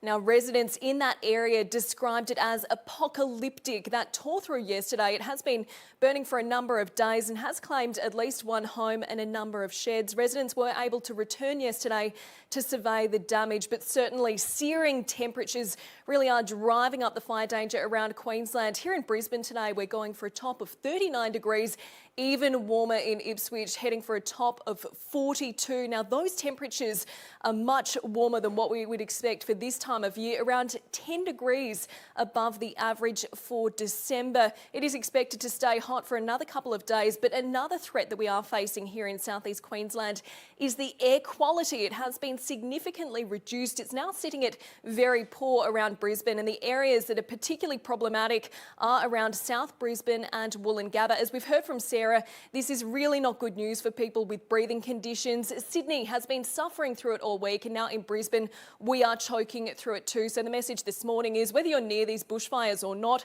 you really do need to heed the warnings that are being issued. Tim? We will be watching conditions very closely today across both states. All right, Paris, Lauren and also Sarah, thank you. We'll come back to you shortly. Overseas now, and a gunman has opened fire in a classroom at a naval airbase in Florida this morning, killing 3 people and injuring many more. Let's go to our US correspondent, Alexis Daish. Lexi, the shooter had links to the airbase. Yeah, that's right. He was actually studying aviation, training there at this Naval Air Base in Pensacola, Florida. He opened fire with a handgun just before 7 o'clock this morning local time, and he shot and killed 3 victims inside a classroom building there before 2 very brave deputy officers actually took him on, engaged the suspect. There were shots exchanged between them over 2 floors. In the process of that, those 2 deputies were wounded, as well as several others who've since been rushed to hospital, and the gunman himself was shot and killed by those 2 deputies. The big question now, of course, is motive. The FBI is leading this investigation. They'll be looking at whether this was indeed an act of terror, and that's something that they really need to answer very quickly, because there may be the possibility that other air bases are vulnerable right now. The President has been briefed on the situation, and he spoke not long ago at the White House. It's a horrible thing that took place, and we're getting to the bottom of it. All of the investigators are there now, and they're studying it very closely. And terrible thing, and our condolences go to the families and to everybody involved, including the wounded. We have some badly wounded people also. And Tim, it is also worth noting that this is the second shooting at a naval airbase here in the US just in the last few days. Yeah, shocking turn of events. Alexis Dacian in LA this morning. Thank you. Back home, and a man has been stabbed to death at a unit block in Sydney's southwest. Police were called to the complex on William Street in Condell Park just before 3 o'clock this morning, where they found a 29-year-old man suffering multiple stab wounds. Now, he died at the scene. A woman has also been treated for minor injuries. 5 people have been killed and many others trapped after a gas explosion ripped through an apartment block in Slovakia. Residents can be seen waving from the windows and calling for help as the top 5 levels of the 12-storey building went up in flames. The roof and inside of the building has since collapsed. Police are cracking down on shoplifters across Sydney, with more than 100 people caught red-handed in the last 3 days. A pre-Christmas sting has seen 111 people arrested while shopping across the city, accused of stealing more than $5,000 worth of goods. 5 people have now been charged with court and infringement notices issued to many others. Greta Thunberg has joined climate change activists in Madrid, telling a conference the voices of young people will not be drowned out despite political leaders ignoring the global environmental youth movement she's helped create. The Swedish 16-year-old told the crowd she hoped a United Nations summit next week would lead to something concrete. Yeah, we have been striking now for over a year, and still basically nothing has happened. The climate crisis is still being ignored by those in power. Greta and thousands of protesters then marched along the streets of the Spanish capital, protesting against the lack of progress in tackling the climate emergency. Well, they have been in the same spot for 5 decades, but it took just seconds to reduce these 4 cooling towers in England to rubble. The structures, which went out of service 4 years ago, were destroyed during a controlled explosion, with the land now to be redeveloped for housing. Gone. Well, now to Star Wars fans, i.e. David Campbell. You don't want to miss this one. Posters, figurines and replica helmets from the blockbuster movie series are now up for grabs in an online auction. Bids have already started, with the most expensive item so far being the prototype Imperial Stormtrooper helmet from way back in 1976. That's a classic. Currently, it is going for $42,000. Oh, I thought you were going to just stop at 42. No. Well, a couple of zeros, my probably friend. out of my range then. We might see another zero added to that. And your wife breathes a sigh of relief. Once again, yeah. Well, I'm no fool. All right, mate, good to see you. All right, Julie, what's happening in sports? Well, big news in tennis this morning, and former world number 1 Caroline Wozniacki has announced her retirement from the sport. The 29-year-old Dane will wrap up her career down under with a final bid to regain the Australian Open title next month. She took to Instagram to announce the big decision, revealing after 30 WTA titles and 71 weeks at world number 1, she has achieved all that she wanted to. Rightly so, what a career. To golf, and Matt Jones is leading the charge at the Australian Open at 10 under par. The Aussie finished the second round with a 6 under par 65 and capped off his day with a birdie on the final hole. Hot on his heels is American world number 14 Paul Casey, who trails by 1 shot. Adam Scott had a strong second round, but it wasn't enough to see him make the cut, missing by 1 shot. To the A-League, and Perth Glory have found some form, stunning Melbourne City 3-0. Former City favourite Bruno Fornaroli came back to haunt his old team, firing in the opening goal. The 3-0 win lifts Glory into 6th place, where it was a missed opportunity for City to overtake Sydney FC at the top. And the Wildcats have reminded us why they are the defending NBL champions. With a 96-77 win over the Kings, Sydney were blown off the court as Perth delivered a stunning opening half, shooting 40 points alone in the second quarter. Bryce Cotton was unstoppable, finishing with 27 for the night, and the Cairns Taipans claimed a 108-90-point win over the New Zealand Breakers. So even more reason to get to the Australian Open in January. Your last chance to see Caroline Wozniacki right here on Australian soil, Jane. Fantastic. Good tip, Julie. Thank you. All right, let's check in on the weather now with Alex Dyson. Morning again, Alex.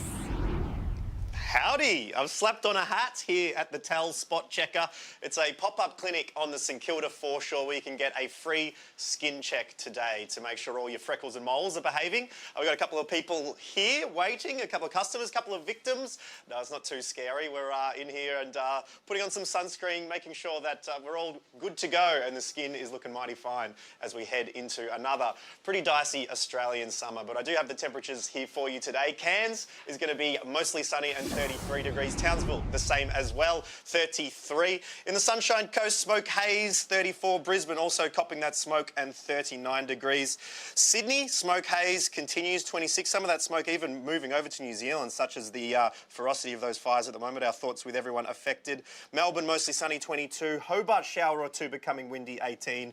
Adelaide is looking at a mostly sunny day and 27. Perth, a shower or two, or 26. Broome, sunny, 36 degrees. The Alice is sunny and 41. And Darwin will be partly cloudy and 36 degrees. And I've moved on into the consultation room and found myself with Dr. Sally Phillips. How are you today, Sally? What have we got going on in here? Hi, Alex. Well, we know that 2 in 3 Australians will get skin cancer, be diagnosed with skin cancer before the age of 70.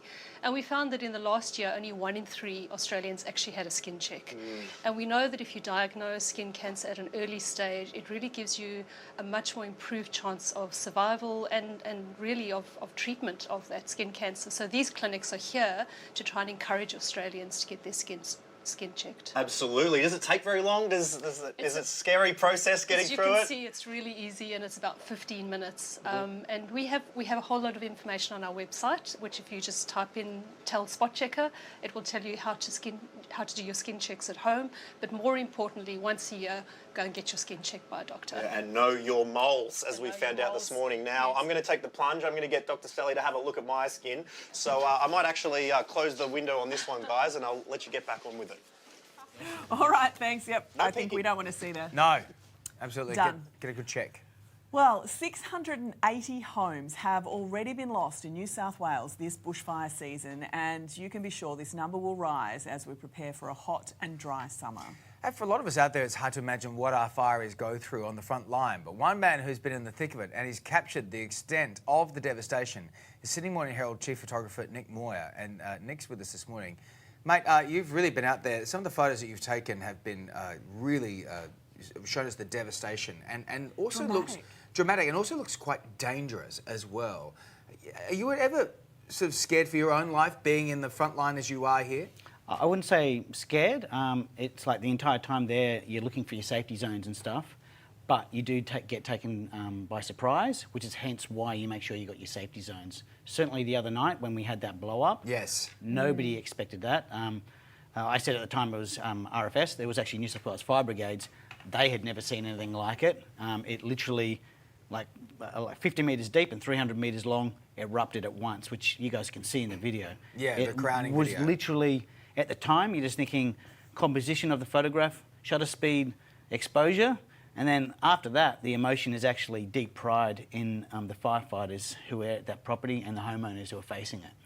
There's an article about that moment in the Sydney Morning Herald. It was the Green Wattle Creek fire, which happened southwest of Sydney.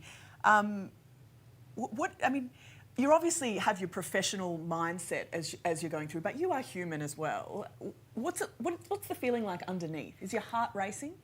You know what? The most horrible part of this has actually been, we've known about this fire for weeks and it's been coming. And those of us who are in the fire sort of, world have been watching it come closer and closer. And then Sunday, it really started to make a move for Oakdale and stuff like that. And quite literally, I was waiting from Sunday through to Wednesday, and it was only my boss, Mags King, who said, you can stay, you can stay, you can stay. I have a belief in you.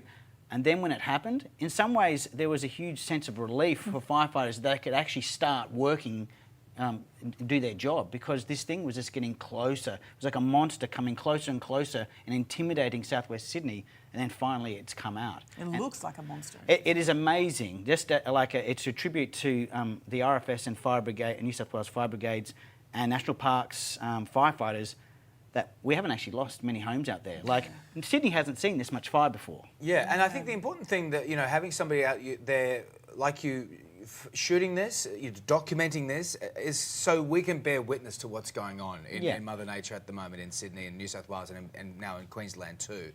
How is it on the ground there when you're seeing that devastation happen?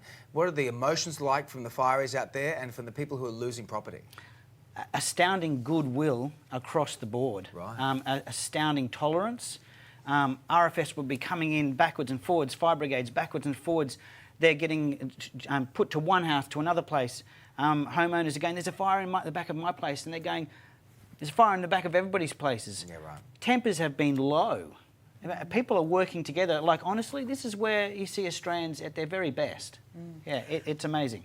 Looking at your helmet here, I don't know if the cameras will pick it up, but there's the pink fire retardant on top of your helmet. What happened there? So we were down the end of a cul-de-sac. To the west of us is a solid bush. There were a couple of RFS trying to defend homes. A fella in his ute and just a tank on the back came out, started hosing down, and like the best cavalry you can possibly get is like one of the world's biggest air tankers came out, like almost landing on the top. I heard it and just went, get down, because sometimes the actual blast from the water being dropped can actually knock people over. Yeah. Wow. So we all ducked down and we came out looking like we would lead the Mardi Gras parade. Listen, Nick, we've also heard, just quickly before you go, you're collecting burnt leaves from each fire ground. Okay, so you've got them Yeah, here. I've got a few here. Why are you doing that, and what do you wish to gain from that? Is that for... Look, the idea is that I'm and the Herald photographers are trying to do is each fire ground we go to, we're going to collect one leaf, and at the end of the season, we're going to put together a large photograph, trying to do something representative of every single fire that the fire agencies have had to attend. We're going to do a photograph and see if we can't raise money for victims of the fires. Well, thank you for doing what you're doing. The shots are remarkable. I mean, I don't want to say that they're beautiful, but there is what you're doing, what you're bringing is, as I said before, showing us the devastation and the true enormity of what's happening out there. I can smell the bushfire now from just from yeah, that we leaf. really do appreciate your time. My pleasure. Thank you. Well, the countdown is on to the final day of the decade. There are only 25 sleeps until the biggest party of the year.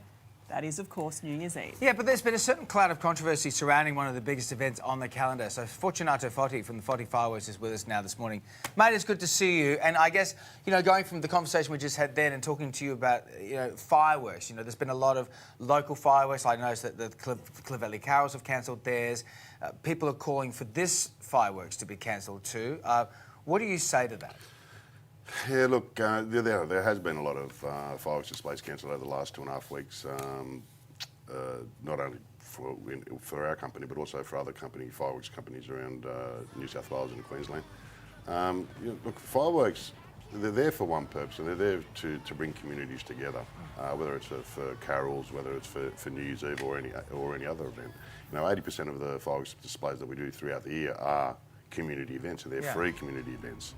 We're very mindful of the situation that it's at the moment with the fires and loss of property, loss of houses, loss of human life. Is there a moment on New Year's Eve where you're going to look at the temperature or the air quality or the smoke quality and you're going to have to possibly even think we may not be able to do this? Look, 100%. Back in 2003, we cancelled the 9 o'clock fireworks, and that was purely on a safety issue because it was 90-kilometre winds. We are mindful of the fact that public safety is paramount, and that's the number one thing. So if it's not safe to do it, we don't do it. And so we're not hesitant to be able to have to do it again if need be. Obviously, that's a decision. The safety aspects is our decision, but other decisions based on public perception and public community is the City of Sydney. But there's talk about cancelling the fireworks and giving the fireworks money to the rural fire services and so forth. And that being said, the event does cost $6 million, but that's the whole event costs $6 million. The fireworks portion of it is less than 20%. There's other things. There's lighting. There's projection. There's security. There's barricades. There's toilets. There's infrastructure, transport, police. So there's a whole range of things that happen. But the City of Sydney should be applauded for the fact that they've donated $620,000 of the council's money to go to the Rural Fire Service, to go to Farmers Relief, to go to Wires, and we can use that event to promote, to get money for donations to help people. It also you also have the fact that it brings $130 million to the economy of Sydney. So from that 130 million, 30 million of those would be taxes, which then can go towards paying for other things. So it's a whole range of things that one must look at before saying, "Oh, let's just cancel the fireworks." Absolutely. Well, just quickly before you go, I've interviewed you many times, and every year the question is, how are you going to make this year's fireworks better than last year? So just quickly, just tell us what we can expect. Yeah, we get great conditions, everything's going to go well. It is about an uplifting event, as you said, and bringing people together. Well, and it's important. Well, it is. And as I said, for fireworks, it's about bringing, it doesn't matter your age, gender, religion, it brings everyone together. So, obviously, I'm only one of 8 family members involved in the business today, and, we have a large family that, and we get around and we talk about what we can do, what we can't do. So, obviously the footprint doesn't change that much, the 6 barges, the Sydney Harbour Bridge, the Sydney Opera House. But there'll be different effects this year that I think, and the way we're actually shooting the show, that people will go away and say it's the best one ever. Not necessarily the biggest, but obviously the prettiest. Nice. Has the technology changed with fireworks over the years, or is it still just like bang, sparkles, fizzes? Can you incorporate bang, lasers? Sparkles, fizzes. That's my impersonation of a fireworks, in case you weren't wondering. It was pretty good, by the way. Thanks. Look, there's an incorporation of lights this year and projection on the pylon. So all that will come together to form the event. And, each year it's more and more of that's happening to integrate and make a multimedia event out of New Year's Eve, which, a billion people worldwide come and watch it, and, it's great for Sydney and great for Australia. It's wonderful. And when I was living overseas, I always looked forward to seeing the Sydney fireworks. We're the first and the best. And it's all thanks to you and your family. Exactly. Thanks, buddy. Good to Pleasure. see you. Thank you. Now, still to come, what happens when people rally together. We speak to Craig Foster on the team effort that saved soccer player and refugee Hakeem. Plus, holiday plans up in the air. Jetstar staff are walking off the job. We'll tell you what you need to know before your Christmas travel. And Scorsese's latest project drawing in a whopping 17 million viewers in its first weekend. Stay with us. You're watching Weekend Today. As the trial of the century continues, it's here where justice will be served. Guilt or innocence decided. And 9 News will be there from the moment you wake up and across the day. The facts will be laid bare. The largest and most expensive police investigation in Australian history. Who killed Sarah Spears, Jane Rimmer and Kira Glennon? The Claremont Killings trial on 9 News. See the full story as it happens. Calling all family and friends. Stan, Australia's unrivaled home of iconic TV series, just got even bigger. Wow. With Grey's Anatomy. You are not that good looking. How I Met Your Mother. Legendary. Sons of Anarchy. Hands off my club. Buffy. I'm the Slayer. You don't want to get into it with me. And Family Guy. Nothing means more than my family. I should be home watching Stan. Correct. Stan, the biggest deal in entertainment. At Apia, we're all about possibilities and making sure you're ready for them. Whether you're living it up or slowing it down, we offer tailored insurance. And now you can double up and save. Simply buy new eligible home and car insurance together before December 20 and save 20% off the second policy. Apia. Get set, go. Call 13 50 50.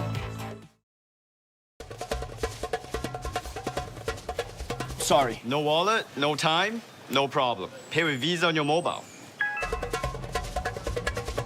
That's my point. To survive the urban jungle, use Visa on your mobile. Don't use cash like a caveman. Take this. Go, go, go, go, go, go, go!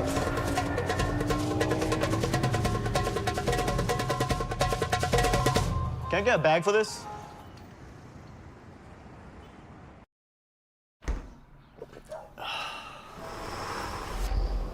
Stuck, va? Hell yeah! Stuck, va! Stuck, va. Ice break, bring it on. With the Ryobi One Plus range, one battery powers over 100 tools. So this Christmas, One Plus U equals the joy of giving. Hammer drill kit, $1.99, available at Bunnings Warehouse. The Rebel one-day sale is on now with 20% off store-wide. That's 20% off everything from footwear, clothing, gym and fitness tech to fun and games like trampoline, scooters, basketball and loads more. The Rebel one-day sale is on today only. Don't miss out. Upgrade to Optus today with our new Optus Choice plans. Build your own SIM plan your way with no lock-in contracts. Visit us today. The Morella, a handy remote control holder, the ultimate cubby house, an impromptu ballet bar, and it also happens to be a super comfy sofa. Find your fantastic in-store or online today. For some real magic this Christmas, try new Coles Finest luxury magical show-stopping chocolate melting pudding. Now just $13 each at Coles. Wishing you a magical Christmas.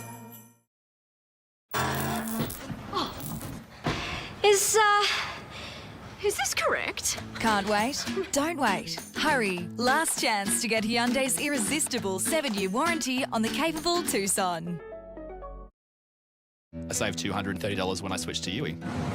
I'm a very easygoing guy and it's good to have flexibility in my life. It was really good to have Yui understand and listen to those needs. For an insurer that listens, think Yui. Call 13-YUI or go to yui.com.au. We save the world. Deal? Deal.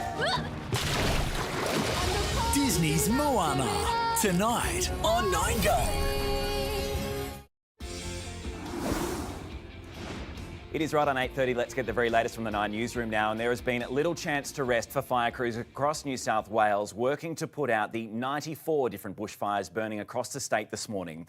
Thanks to their tireless efforts, emergencies in Sydney's southwest and the Central Coast have now been brought back down to watch and act level. Today, reporter Sarah Stewart is at the Rural Fire Service headquarters. Sarah, where do we stand right now?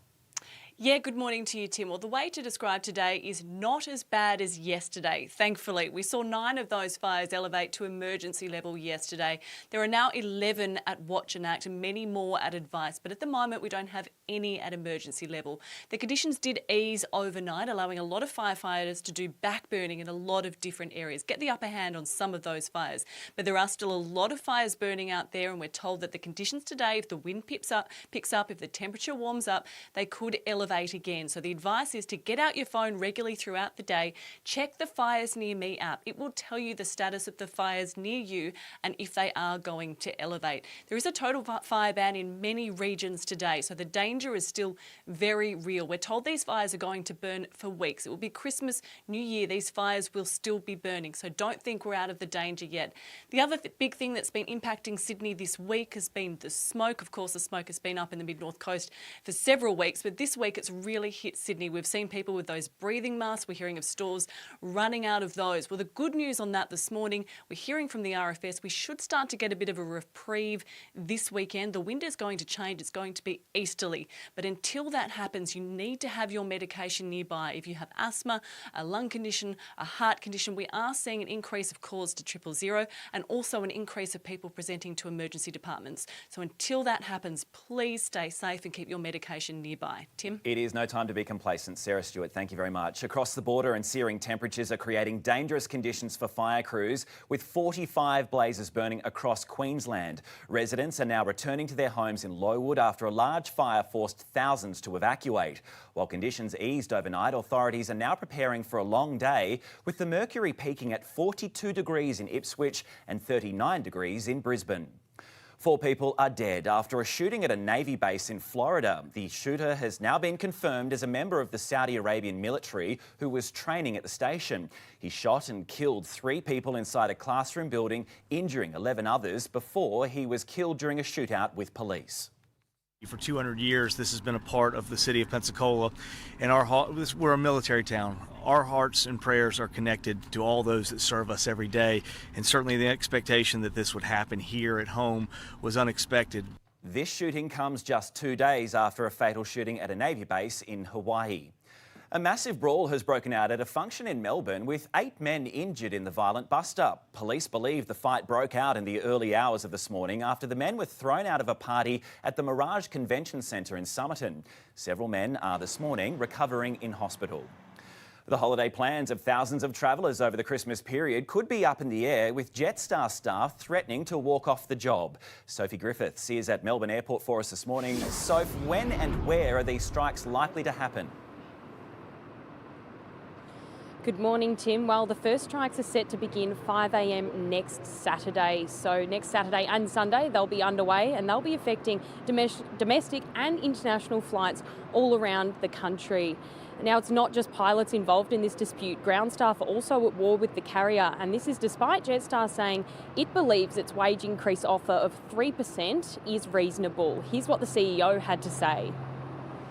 The union is demanding a 15% wage rise in the first year of the agreement. At the current time, private sector wage growth is averaging about 2.2%.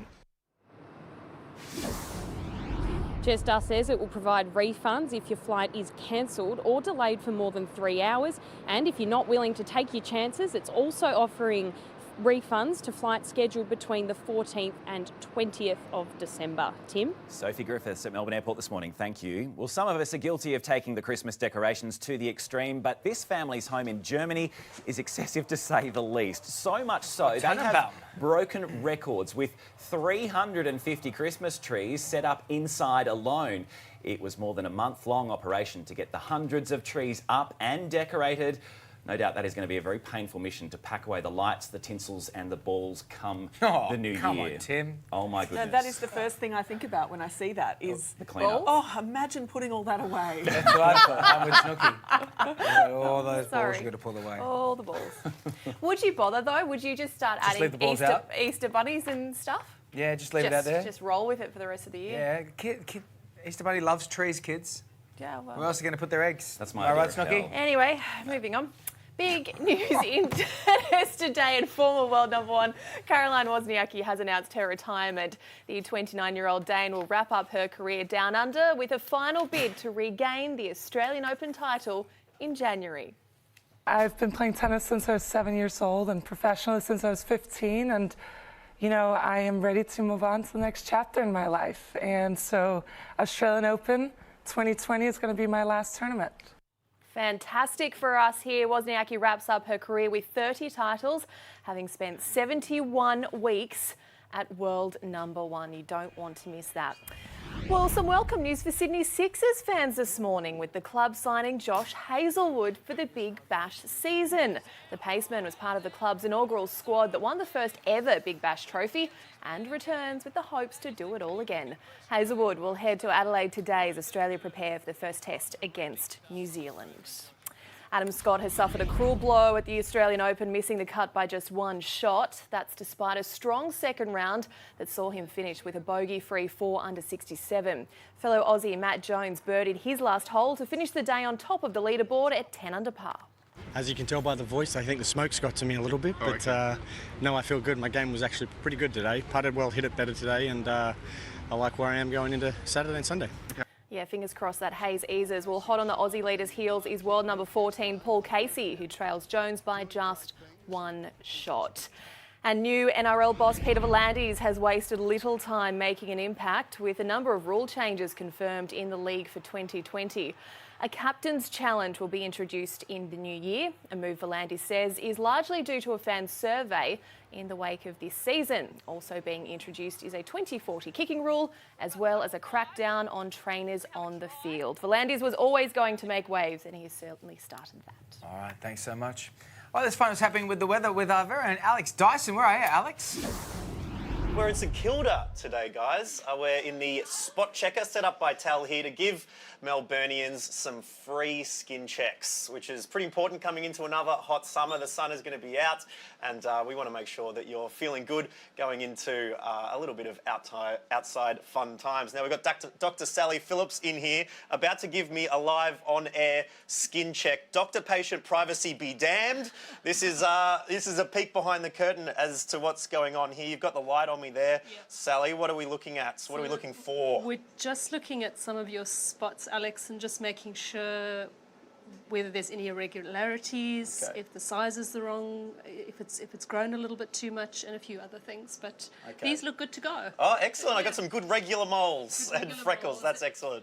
And you can be really proud of getting your skin checked. Excellent. It's as easy as that, you guys. It's very good to get your moles checked. We're going to jump around the country now with the temperatures. Cairns is going to be a mostly sunny one at 33 today. Townsville the same, 33. The sunny coast, that smoke is coming on in the south of Queensland, 34 degrees. Brisbane, hot, smoky, hazy, 39 as well. Sydney, it will continue to with the bushfire smoke, 26. Canberra, a sunny day and 30. Hobart, bit colder there, shower or two, becoming windy later on in the afternoon, just 18 degrees. Adelaide, a mostly sunny one, 27. Perth, shower or two, 26 degrees.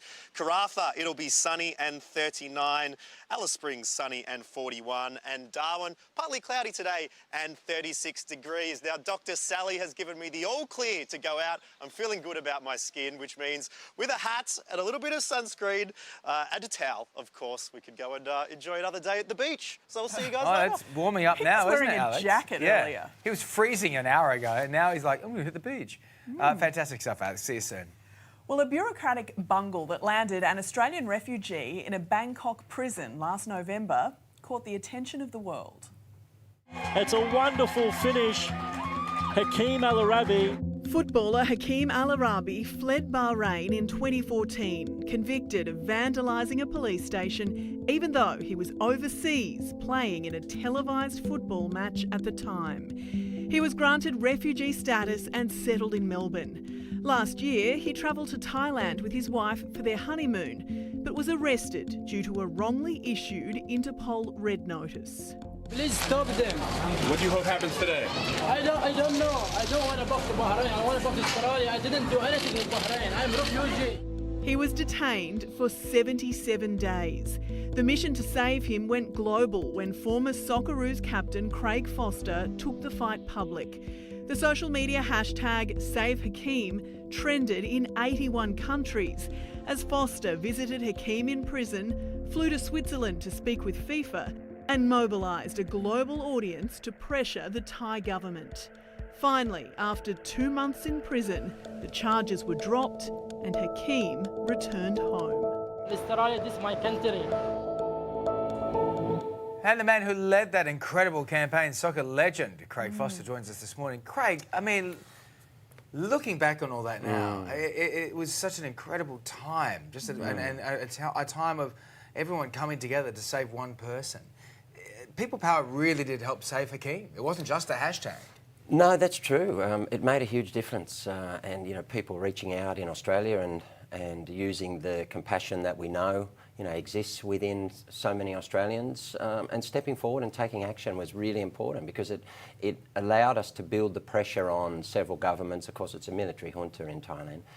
Also on the Australian government and even on FIFA, the global governing body of football, biggest sport in the world. So that pressure was so great in the end, so intense, that it was almost inevitable that Bahrain had to pull out and Thailand had to let him go. But when you reflect back, it seems like years ago now, seeing his face there and knowing him so well now and spending time with him, it's two different people. You just look at that vision and just see a really severely terrified young kid. Under enormous pressure. Because you didn't know him when you stepped up for this, and we can talk about how it was a global movement, but really, without you as the face, without you as the spokesperson, without you using your kind of power and position, he may not be free. Like this, how does it sit with you to say he wouldn't be free today if it wasn't for you?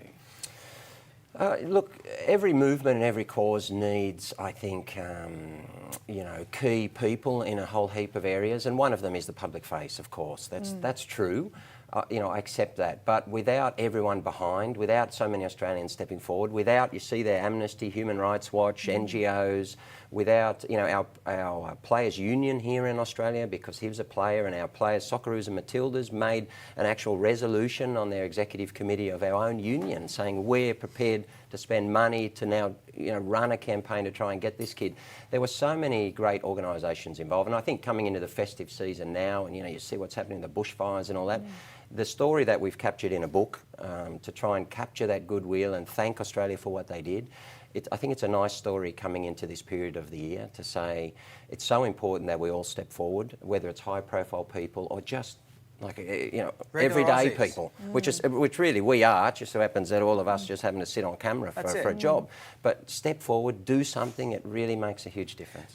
Just quickly, this all happened because he wanted to go on a honeymoon to Thailand. Yeah. Can he leave the country again safely? Can he travel again safely now, or would he even want to? He wants to. Actually, it's one of the, lasting effects that we're trying to help him overcome, and that's about also advocating to FIFA that the job is not done. Bahrain still have issues here. They haven't completely pulled out. We went to speak at the UN in Geneva only a couple of weeks ago, and we had to go via Perth and London. A lot of Aussies will know that flight. Yeah. We had to go around in order to not go through the Middle East because, this has lasting damaging effects on him. So he's trying to rebuild his life. It's not easy. But he's got a lot of support around him, including millions of really compassionate Australians who step forward to help a refugee, which is really critically important. What's next for him? He's now working for Football Victoria, which is wonderful. He's got a full-time job as a refugee and human rights ambassador in schools. And he's passionate about helping. He's got tremendous gratitude to Australia for stepping forward for him, and he really wants to give back. And he's got a big role to play in future. We hope he can rebuild his football career. He dreams of playing for Australia.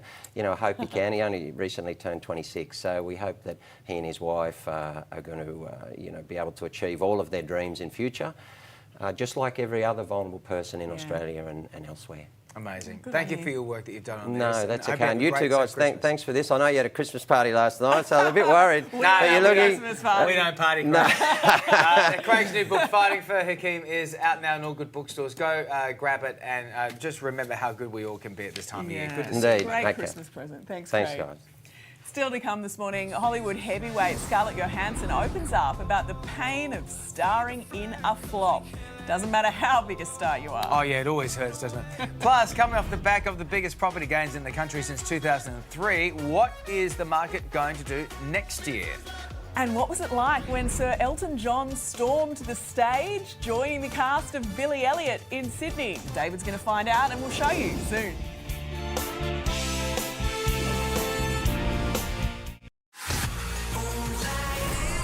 She was the best code breaker in the history of the CIA. Yes, she's also a traitor. I'd like to introduce Jessica Pearson.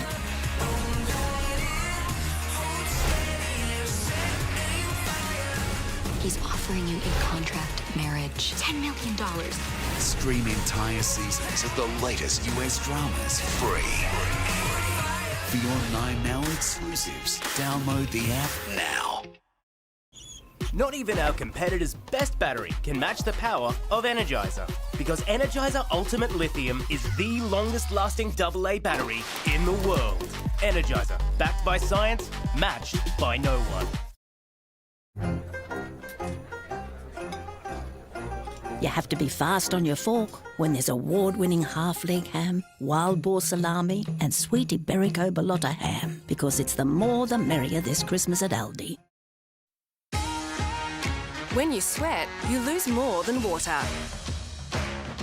G-Active is the electrolyte water that replaces what you lose in exercise and has no sugar.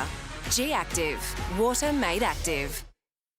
Gardena's new Easy Retractable Hose Reel. Easy access to your garden with 180-degree rotation. Easy usage thanks to our 10 out of 10 kink-resistant premium hose. Gardena's new retractable hose reel. Available at Bunnings Warehouse. The traineeship I've always wanted. To me, that's big. A new ambulance station that helps save lives. To us, that's big. A place that brings family and community together. Protecting my culture and country, to me, that's big. A safe place to support women and their families. A traineeship that can start a real career. To us, that's big. Regional WA is already an amazing place to live. And to have support for the things that make it even better. To us, that's big too.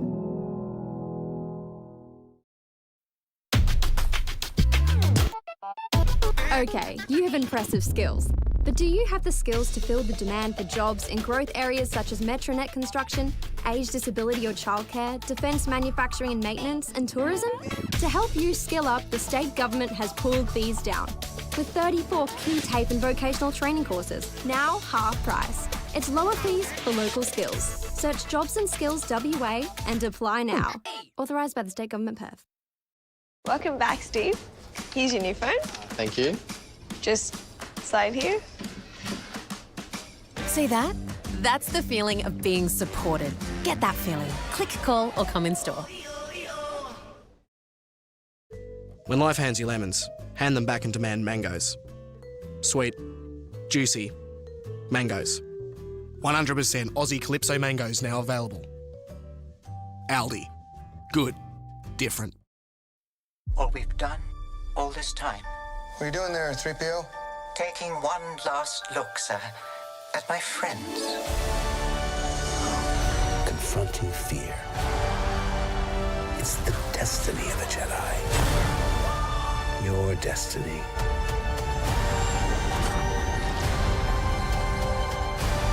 We're all in this. Till the end. Star Wars: The Rise of Skywalker. What's Chatty Cameron hiding? No comment, no comment, no comment. That's got him in big, big trouble. RBT, Monday on 9.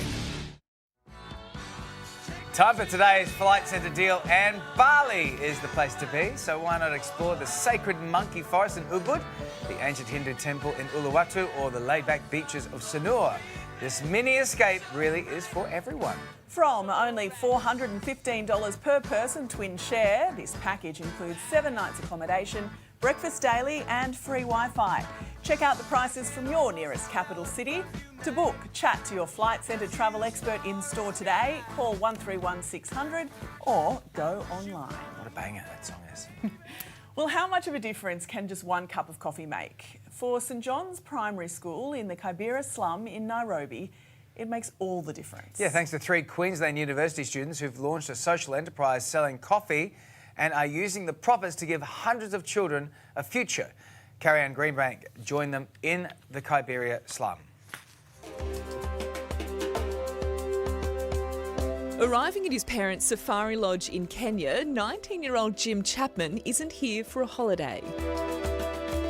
He's working alongside best mates and business partners Sandy Hickson and Nathaniel Pointing to help hundreds of kids at St John's School in Kibera get a good education. First order of business, lunch. For a lot of the kids, this would be the first meal of the day, maybe the last until tomorrow's lunch. The Queensland University students have set up a social enterprise selling coffee machines and beans so they can use the profits to provide food, resources and eventually new school buildings for these kids who come from the poorest families in Kibera, Africa's largest urban slum. It's incredible to offer these kids a better opportunity. The education extends to Jim's family farm where the children are taught agricultural skills, feeding chickens, tending to crops, all to inspire their dreams for the future. Many have grown up without things we take for granted, running water, sanitation and electricity. I would like to be an electrical engineer because I really love wiring, and of course I want to supply electricity to people who cannot get it. But the 3 friends have taken on a mammoth task. St John's School is set to be shut down unless they can raise enough funds to replace the dilapidated roofs by January. If the school were to shut, I mean, there's a whole lot of hope lost there. Kids would go home and who knows what their future would be. They say it's these little faces that are keeping them motivated. Well, joining us now is Nice Coffee co-founder Jim Chapman. Good morning to you, Jim. Good looking morning. at that, it really is such fantastic work you're doing. Give us an idea how much coffee it takes to actually make a real difference to these children's lives. Yeah, well, we've started with the school feeding program, as you've seen. It's pretty hard, as you can imagine, for these kids to try and learn on an empty stomach. So just 1 kilo of coffee can provide school lunches for one of these students for 6 months. Wow. So you can imagine the sort of impact a large corporate or someone could have by switching to our coffee and drinking it every single day. So Jim, how does your business model work? Yeah, so Nice Coffee Co., it provides complete coffee solutions. So not only just our coffee beans, but also the machines and the servicing. And so we supply businesses and organisations from any size, and also hotels, cafes and schools, because I guess there's a real coffee culture in this place, these places, but there's also, I guess, an understanding now of how our purchasing decisions play such a big part and can have such a big impact. We heard you say that the deadline is January. Do you think you'll raise the money in time? Yeah, I mean, the news was pretty shocking to us, but I think we're confident. Just this morning we've launched a GoFundMe page trying to raise $30,000 because, I mean, we're passionate obviously about the social business model, but because of this deadline, we've had to open up to Australians for help. Just quickly, good coffee, yeah? What does it taste like? It's good coffee. Is it any good? It's great coffee. Yes. That's exactly right. Yeah. That's the sizzle you Everyone need. loves the coffee. Going to sell that sizzle for Australia. We love our coffee too, and if it's for a good cause, we love it even more. We're crazy about our coffee. Fantastic. We're crazy about what you're doing, mate. You've got a GoFundMe page too. There it is right there on your on our screens. Thank you so much for what you're doing. We really appreciate your time. Thanks for having me. Cheers. Still to come this morning, firefighters reaching exhaustion point as the fires are set to get worse. And the Obamas buy up big. We take a look at the former president and first lady's brand new home. I can't show it to you now. I'll show it to you after this. Okay. Yeah. All right. Well, Every day I try and challenge myself. I'm just trying to fight as hard as I can for every single point. Play fairly and give it a crack.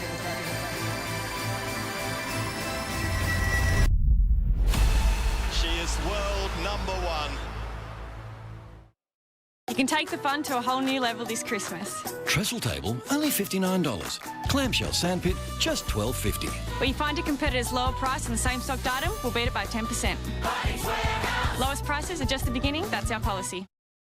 Make it a year to remember with a deal you'll never forget. Receive 7 years warranty plus 2 years free servicing on Outlander and adventurous Pajero Sport. Mitsubishi end of year sale. The time of your life starts now. A new frozen adventure is beginning. At Arendelle Castle, they're getting ready for an epic journey. Water, check. Pretzel, check. Sword, what? Just in case. The magic is in your hands with LEGO Disney Frozen 2.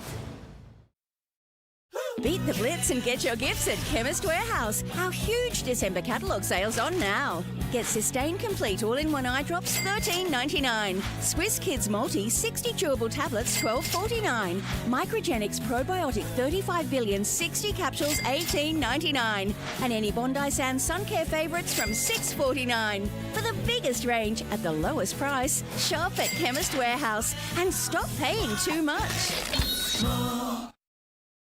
You know how the best plug for the Christmas tree is always behind the Christmas tree? So when you want to turn on the lights, there's a Christmas tree in the way. Well, here's an idea. Hey Google, turn on the Christmas lights. Brilliant. Google Nest Mini and the Mirabella Smart Switch. Together, they're the perfect team for twinkly lights. A little Christmas magic with Google Nest. Now just $69 at Big W.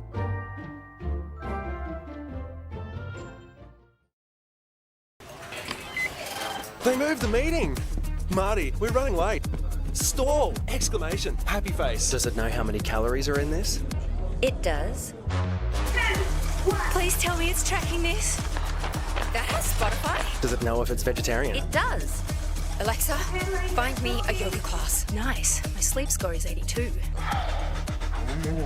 Does it know if we're going to have a second date? You don't want to know. Look up to 10 years younger in just 4 weeks. Try Olay Regenerist from Chemist Warehouse. It restores firmness and reduces the appearance of wrinkles. Olay Regenerist day and night creams are $24.49 each. Live, look, feel fabulous at Chemist Warehouse.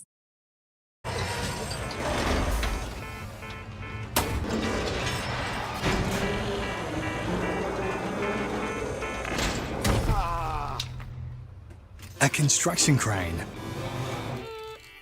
Rebuilt by Martin.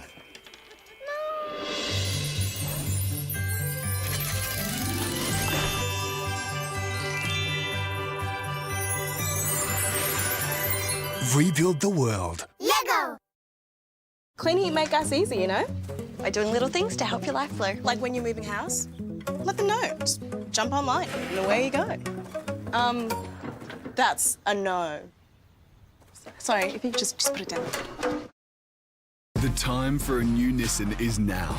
The Nissan X-Trail ST two-wheel drive manual is now only $28,990 drive away and comes with a 7-year warranty.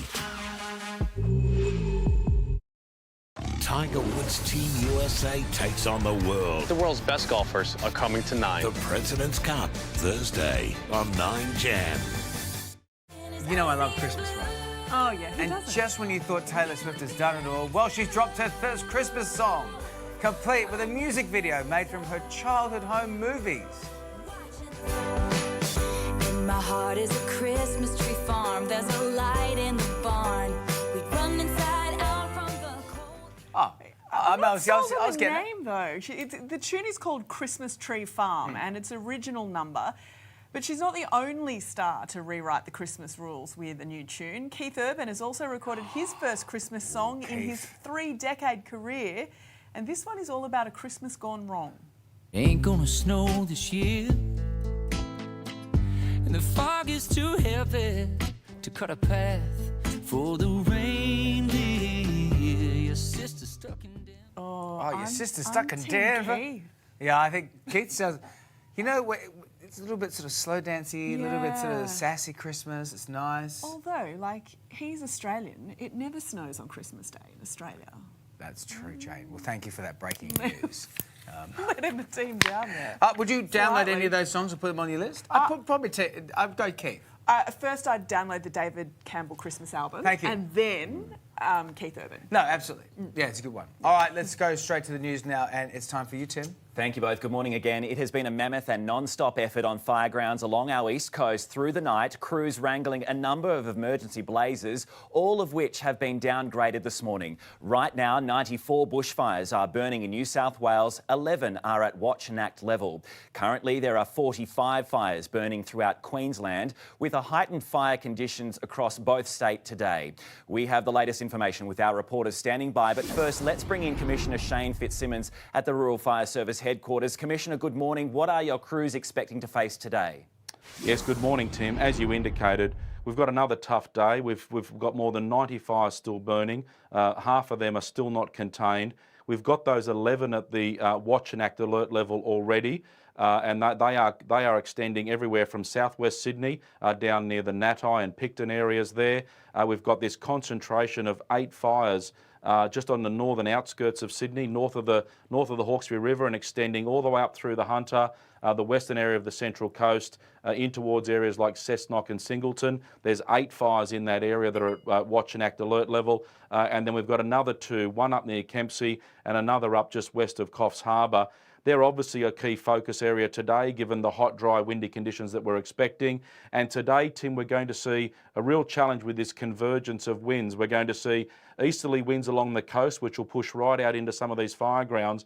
But the rest of the state is going to be dominated by a southwesterly wind effect, which is hotter and drier winds. And a lot of them are going to converge across a lot of these very large fire grounds. So a long, difficult day ahead, not just for firefighters and emergency workers, but of course all the people, the communities being affected by these fires. Absolutely, and it feels like we are just surrounded by fires, doesn't it? 2 million hectares so far burnt through this bushfire season already. I mean, we're only 7 days into summer. How much worse is this going to get?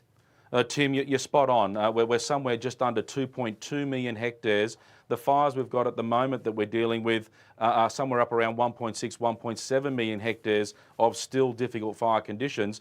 Quite rightly, we're a week into summer. We've still got an outlook of above average temperatures, below average rainfall to dominate over the coming months. There's no meaningful signal for rain at this stage until late January, early February, which means we've got very significant potential to see a lot more countryside, a lot more communities being impacted by fire as we go into the typically hotter months of the year and historically some of the months of the year where we've seen some of the most horrific damage and destruction occasioned by bushfires in seasons past. So people need to remain vigilant. They need to remain very much focused on what's happening around them and be ready to act in accordance with their bushfire survival plan. It's a tough couple of months ahead yet, and we've already seen the horrific consequences of fires so far this season. Well, I'm not sure when you or your incredible teams are sleeping, Commissioner, but we thank you for the work that you are doing. We appreciate it. We'll speak to you soon. Thanks, Tim. All right, now let's head to Sydney's southwest, where our own Lauren Tomasi is alongside firefighters at the Oaks, which is near Warragamba Dam. Lauren, crews are already back on duty there. Yeah, Tim, that's right. In the past few moments, in fact, we've seen strike teams starting to head out. If you take a look behind me here, crews this morning are just receiving their briefings, now working out where they're going to go to tackle this blaze. Overnight, there was a bit of a reprieve. The fire went from emergency level down to watch and act, but it is still out of control. All of these fire trucks here are preparing to head out for the day, and these fire crews are tasked with two main tasks today. One will be making sure all the embers are out from these fires. The other, crews are continuing to backburn, trying to get this fire under control. Now, I have been speaking to many of the men and women here this morning. They've been battling these fires for weeks. Some of them have had to give up protecting their own homes to continue fighting these fires. They are simply exhausted. Crews have told me many sheds, some houses have been lost in this area, and with a severe fire danger rating today, it is going to be another tough day in the fire ground, Tim. It certainly will, yeah, very big day. Lauren Tomasi, thank you. Let's go across the border to Queensland now, and Paris Martin standing by. Paris, a very dangerous day conditions-wise there. It certainly is, Tim. That's why a severe fire danger rating has been issued for a number of districts, including the southeast coast. Now, that comes as our firefighters are still battling 45 fires across the state this morning, many of those as some of the big blazes we saw yesterday, like that one at Lowood. You can see these pictures from the 9 News helicopter of that fire front. It was a massive wall of flames that tore through this community. Another fire of particular concern this morning is the one burning around Millmerran. Now, that has been going for a couple of days now. Yesterday, we did see it do quite a lot of damage. We know that it has claimed at least one home and a number of sheds. Residents in that area described it as apocalyptic. They were able to go home yesterday and survey the damage. Of course, what's driving this fire danger are the searing conditions here in southeast Queensland. Today, we're going for a top of 39 degrees in Brisbane, and in Ipswich, it's even warmer with a top of 42 degrees. Now, that is well above what you'd expect for this time of year. Those temperatures are actually around 10 degrees warmer than the average for December, and it will stay hot for the next couple of days. But that's not the only danger here. We've also got the reduced air quality in Brisbane. Currently, it's sitting at around very poor. Now, the areas of particular concern are around South Brisbane and also Wollongabba. As we've heard, this is not good news for people with breathing conditions.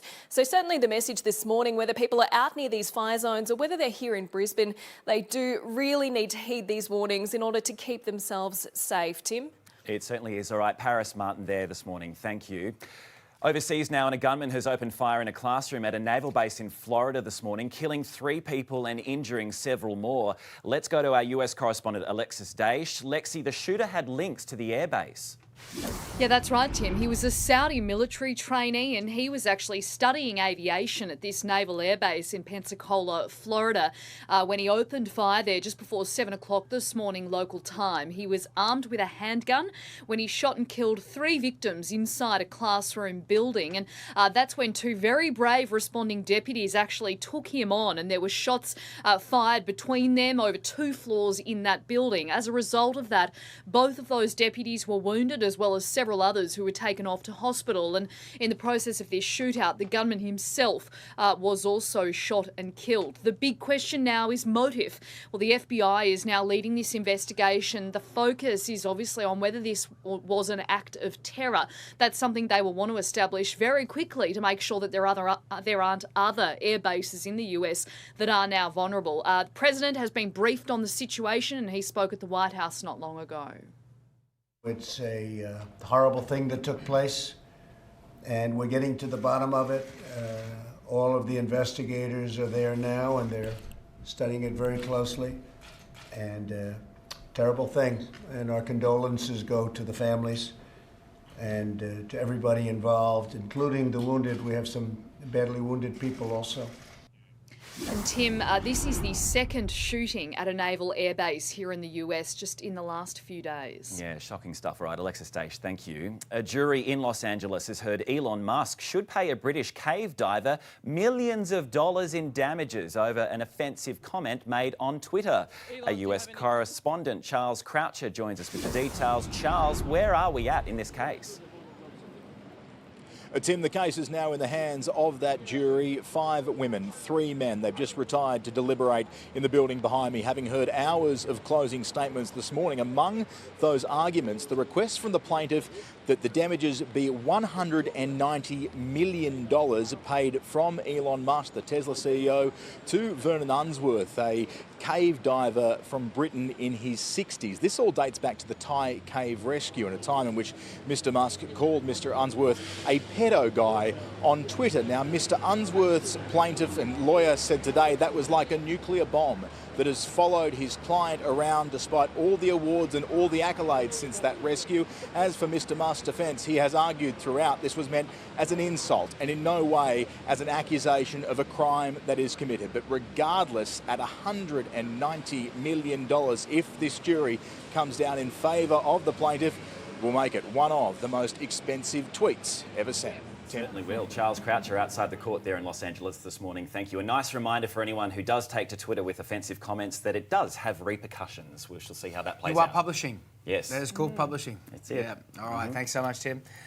All right, Julie, what's happening in the news? I'm not tweeting. Don't tweet anything. I'm not And the tweeting. sport, I should say, yeah. Don't check Instagram though, Tim. To golf, and Matt Jones is leading the charge at the Australian Open at 10 under par. The Aussie finished the second round with a 6 under par 65 and capped off his day with a birdie on the final hole.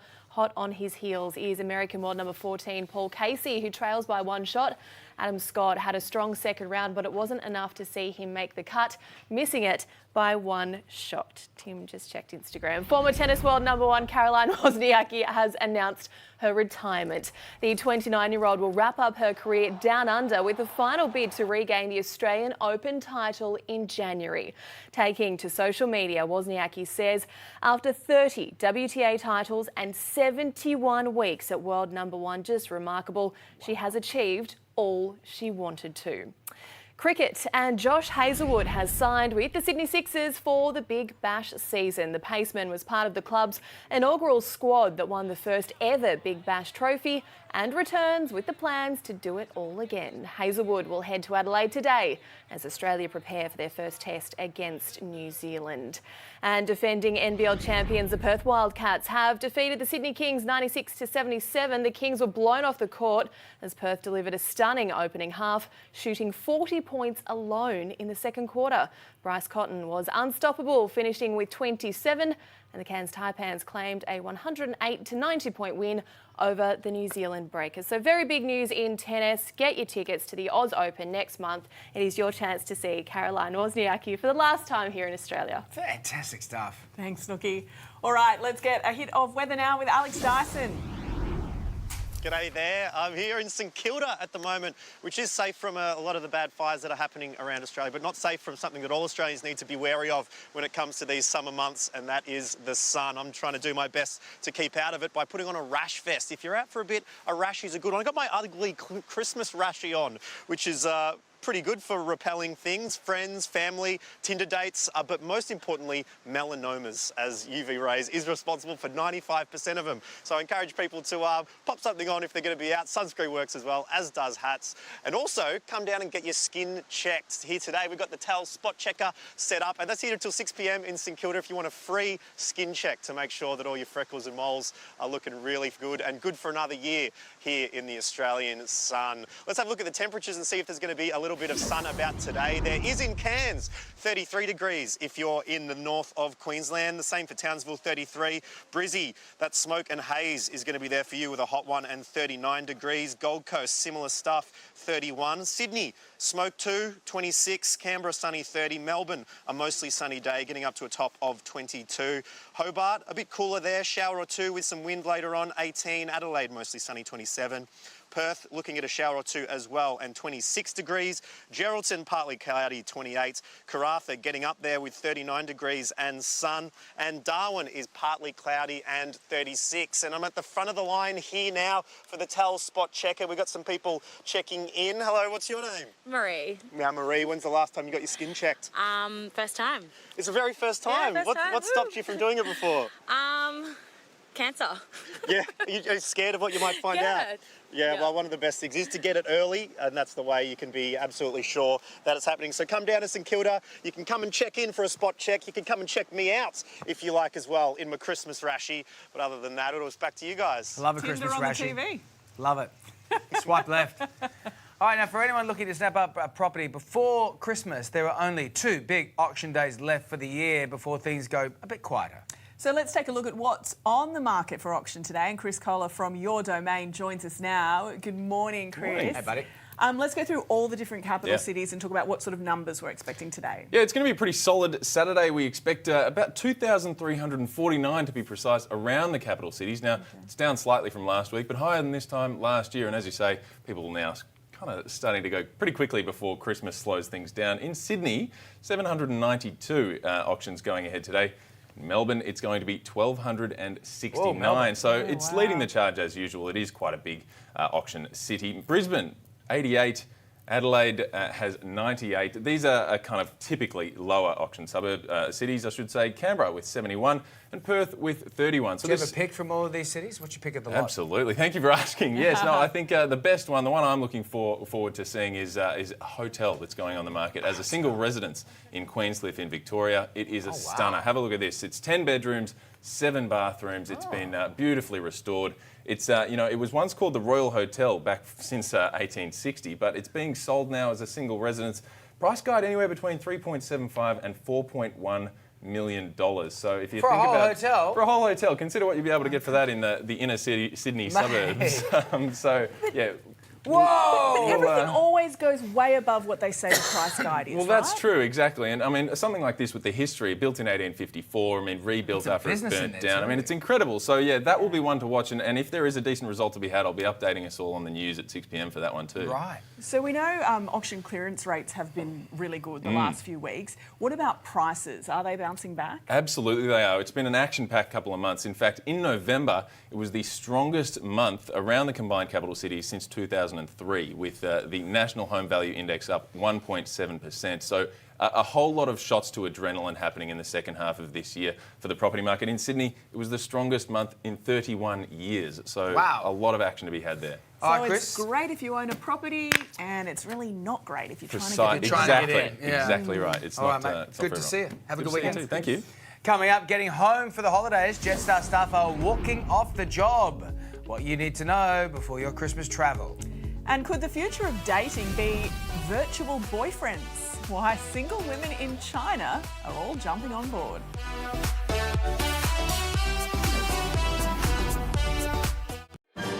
What's the big news? I'm as surprised as you are. That no one saw coming. Are you crazy? Tuesday, 7:30. Are you crazy? There's a problem to solve. Can young Sheldon find the answer? Can I? No. Aww. Young Sheldon, Tuesday, 7:30 on 9. This is a nighttime clear aligner. They're new and only available at Smile Direct Club. Go from a smile like this to a smile like this while you sleep for up to 60% less than braces. New nighttime clear aligners only at Smile Direct Club. Introducing Imprint Link technology. Just tell Roomba i7 and BravaJet M6 which rooms to clean. When Roomba is finished, it will tell BravaJet M6 to begin mopping. Our robots work together to deliver an extra level of clean. Only from iRobot. Here's the situation. You pick the red can, the story ends. You pick the black can, you enter dreamland. Take the Pepsi Max Taste Challenge. $120 for the night, please. So that's $95 for the night, please? Wait, what? Well, if you use Trivago, Trivago will compare prices from hundreds of websites worldwide, making it simple to find a great deal on your hotel.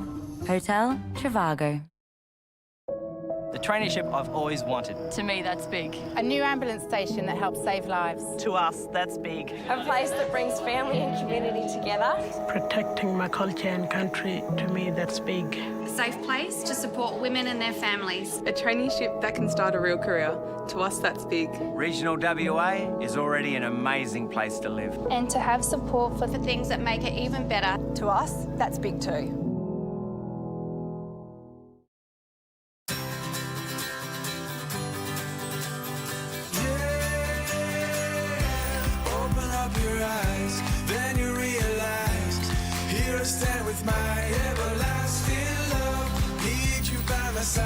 Girl, you'll be my bride. You'll never be denied. Everlasting love. This love will last forever. At Kmart, we believe in low prices for life. The Toyota 2019 plate clearance is on, with fantastic deals you won't want to miss.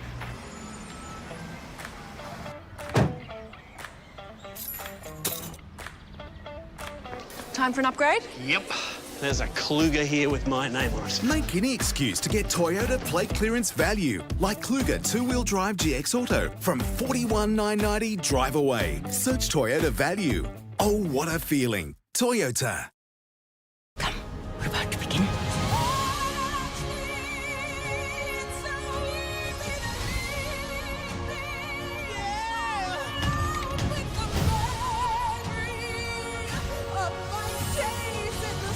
Here we go.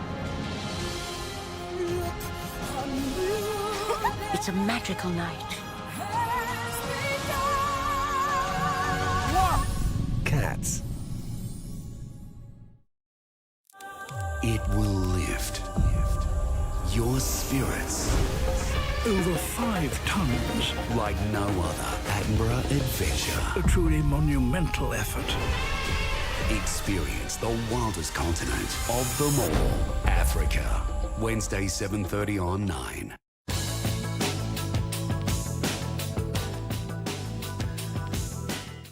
Good morning, Peter Brennan here, and it's looking pretty good on the roads right now. The Kwinana Freeway, that is building though inbound around Berrigan Drive, and roadworks in East Perth, seeing road closures on East Parade both ways at Kensington Street. That's through until 10 o'clock tomorrow morning. It's better to be with RAC Insurance because they're local, so you deal with people who live around here. To get a quote and speak to a local, call RAC today on 13 17 03. More traffic on Monday. Welcome back. Jetstar customers are facing a summer of delays and cancellations, with pilots set to start strike action from next weekend. The union says its campaigns could include stoppages of up to 24 hours at a time, and that is bound to cause havoc at our major exports at this busy time of year. For more on this, we're joined by broadcaster Jan Fran and Chris Urquhart from Immediate Communications. Chris, is this a selfish move, considering it of the time of year that we're coming into now, or is this important to do it at a busy time to draw attention to the issue? Yeah, I thought about that. What I reckon is you're going at 500 k's an hour in this metal tube up in the sky. I reckon pay the people that are flying those things what they want and get me back on the ground safely. There's never a good time to do this, because if it's not Christmas, it's our Easter holiday, or it's my friend's wedding. Easy for me to say, because I'm not booked on a Jetstar flight next weekend to get somewhere. If I was, I'd probably be saying, I can't believe they're doing this to me. But I kind of see it. I kind of want people to get, fair wages, and hopefully they can get a deal this week. I also reckon if I was Virgin or someone, I'd say, hey, we're putting on some extra flights. Happy Christmas, everyone. Ho, ho, ho, $100 and jump on, and happy days. Oh, well, this is why you're the marketing guru, Jan. Yeah, but Jan's won a walk. Maybe you should walk. I have. Unfortunately, my Walkley gives me no expertise in airline management whatsoever. So Well, why we'll see are how you we even go. here? Why exactly? Why? And I ask myself that question all the time, frankly, David. Yes. Yeah, in the lead up to Christmas, I feel like if you want to make a point, you're going to make it at the time where it affects people the most. But having said that, it affects people the most. And I feel like, you know how we have road rage? I also think we have flight rage. Like every time my flight is delayed, I just become so enraged. And I feel really entitled to be where I'm going at the time that they say I'm going to get there. But what that ultimately does is it just makes you think about how important the jobs are of the pilots doing this and all of the ground staff doing that. So I think I tend to agree with Chris on this one that there needs to be some kind of fair wage situation happening, and the best way to solve it is just to get it done. But we want these budget airlines so we can go to Bali cheaper. Yeah, well, we do. And look, maybe Who pays for the pilots if we do that? But maybe it's time for Virgin and Qantas to throw a few little things in the stocking this Christmas and say, hey, you want to get to Bali cheaper? Here we are. I think you guys have nailed it. Yeah, I think so too. Hey, my Walkley does help me do airline management after all. The Walkley for aviation management. Well, let's see how your Walkley does with this next one, because single women in China are putting their careers first and investing in virtual relationships to help combat their loneliness. Now, these aren't seedy kind of chats we're talking about. The services offer a, quote, boyfriend experience, which includes wake-up calls, friendly advice, goodnight chats. Oh. You into it, Chris? Well, I mean, this time of year you need to make a little bit of extra money. And, I'm happily married, of course, but, it's a part-time job. It's different to, getting a job elsewhere in this time of year, Yeah. But, it makes me a bit sad. Yeah. I kind of think, I feel really lucky. I've got people that if I want to have a chat to, or if I need to get woken up, I kind of just use my alarm on my phone.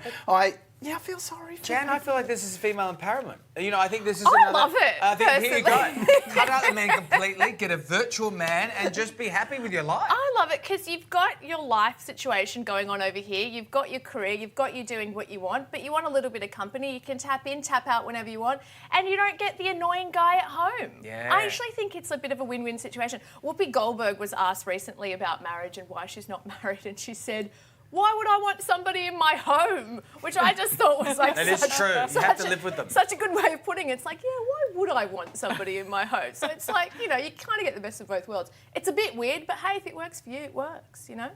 We all know people love emulating their idols, but what about on a permanent level? See, Aussies are now forking out nearly 10 grand a year to get tattoos. Inspired by sports stars, the big sleeves, the Hollywood celebrity stuff. I'm going to go to you first on this, Jan, because I don't know how you feel about the tattoo. Yeah.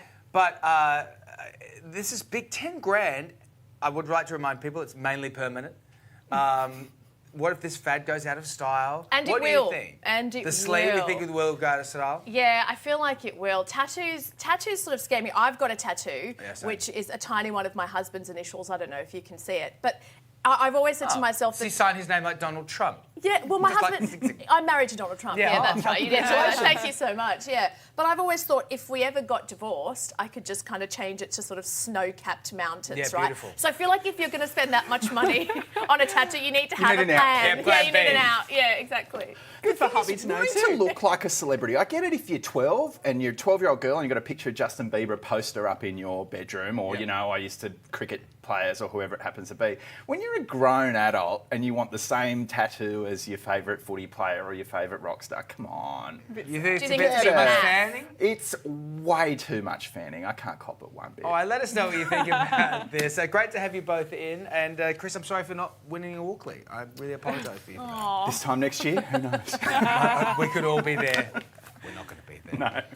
Definitely. You might be there. No, I don't know. Never say never, Dave. Yeah, that's true. Good to see you guys. Thanks, guys. Thank you. Well, he captivated audiences a decade ago, and now Billy Elliot the musical is back touring Australia. 4 young lads share the leading role, performing numbers by the legendary Elton John. And in fact, Elton himself took to the stage for the curtain call in Sydney recently, sending the crowd and the cast into a frenzy. So I went backstage of the Tony Award-winning production to hear all about it.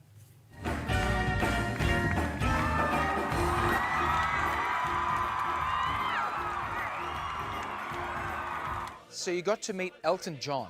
Yes. Now, how was that? I'm wearing his tutu in honour. I'm an honorary Elton. Oh, it was so amazing. We didn't know that we were actually going to meet him. And then we got here and they told that we were going to meet Elton John.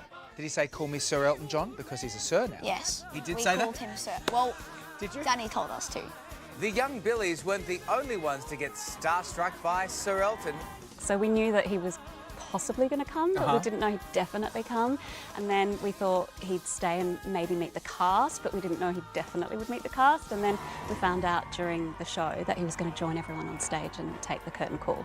I think at interval, he piped up, probably during the drinks, and said, oh, I think I'll take a bow with the cast.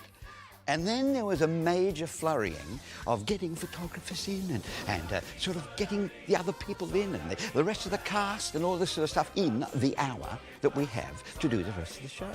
And then 10 minutes before the actual end of the show, they held a little thing back here while Billy is actually on stage doing his massive big dance scene called Electricity, song and dance. And they got the rest of the company together and they said, Elton John is going to take... Well, everyone went... He was just so generous the way he did it, you know. He just came on and the audience stood up and everyone had their phones out and everyone roared, you know, with excitement that he was there. It was just such a generous thing for him to do because he's tired, he's on tour and he's... He's here for months. He lives here now for the next 4 or 5 months. There are 4 Billies on rotation in this production with the ability to outperform the adults. They have to dance for a start. Not only dance, tap dance. They have to create a character. They have to learn huge amounts of dialogue at parts. They have to learn songs, they have to sing. And they have to do it with a dialect. What's the accent like? Hello, David. It was like in London. What about you? You did a good one. Welcome to Billy Elliot. Billy Elliot. Is that you have to say it like that? Naughty, Billy Elliot. No teeth. Billy Elliot. What was that? Billy Elliot. They're just beautiful and so disciplined. Yeah. You know, they rehearse all the time.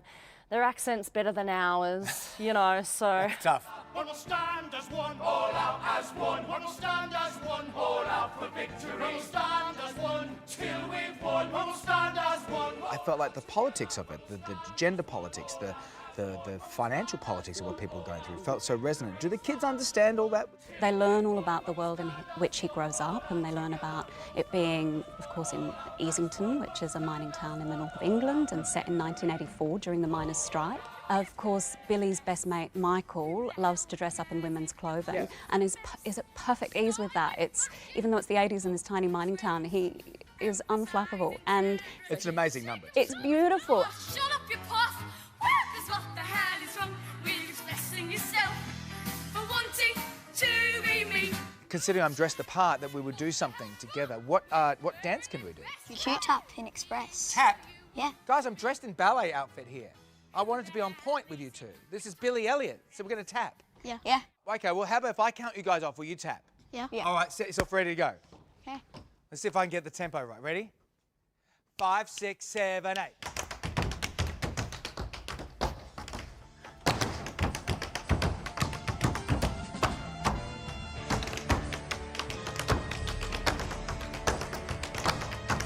Shimmy, shake! Look, I think you missed a ball change, but we can do it again. That's fine.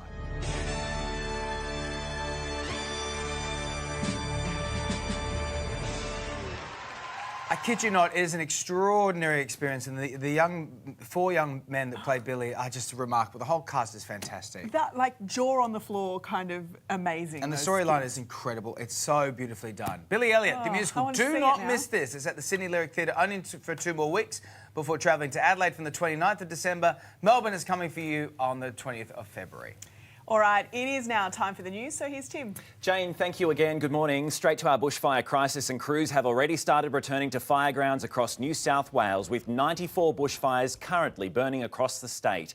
It was a marathon effort overnight, which saw 9 emergency blazes, all brought down to watch and act level. Rural Fire Service Commissioner Shane Fitzsimmons joined us earlier on the show, saying without any meaningful rainfall, it will be a dangerous couple of months. We've got very significant potential to see a lot more countryside, a lot more communities being impacted by fire as we go into the typically hotter months of the year, and historically some of the months of the year where we've seen some of the most horrific damage and destruction occasioned by bushfires in seasons past.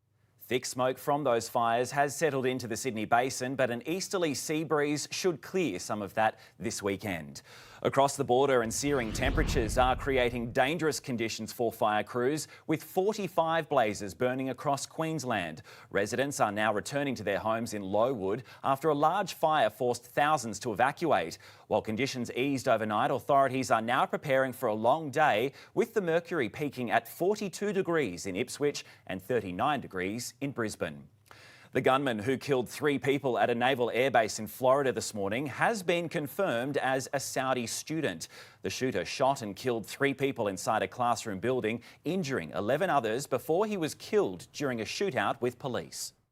For 200 years, this has been a part of the city of Pensacola, and we're a military town. Our hearts and prayers are connected to all those that serve us every day, and certainly the expectation that this would happen here at home was unexpected. This is the second shooting at a military base in the United States this week. A man has been stabbed to death at a unit block in Sydney's southwest. Police were called to the complex on William Street in Condell Park just before 3 o'clock this morning, where they found a 29-year-old man suffering multiple stab wounds. He died at the scene. A woman has also been treated for minor injuries. A violent fight has erupted at a party in Melbourne with 8 men throwing punches. The fight broke out in the early hours of this morning when the men were thrown out of a function in Somerton. Police say several have been injured, with some taken to hospital.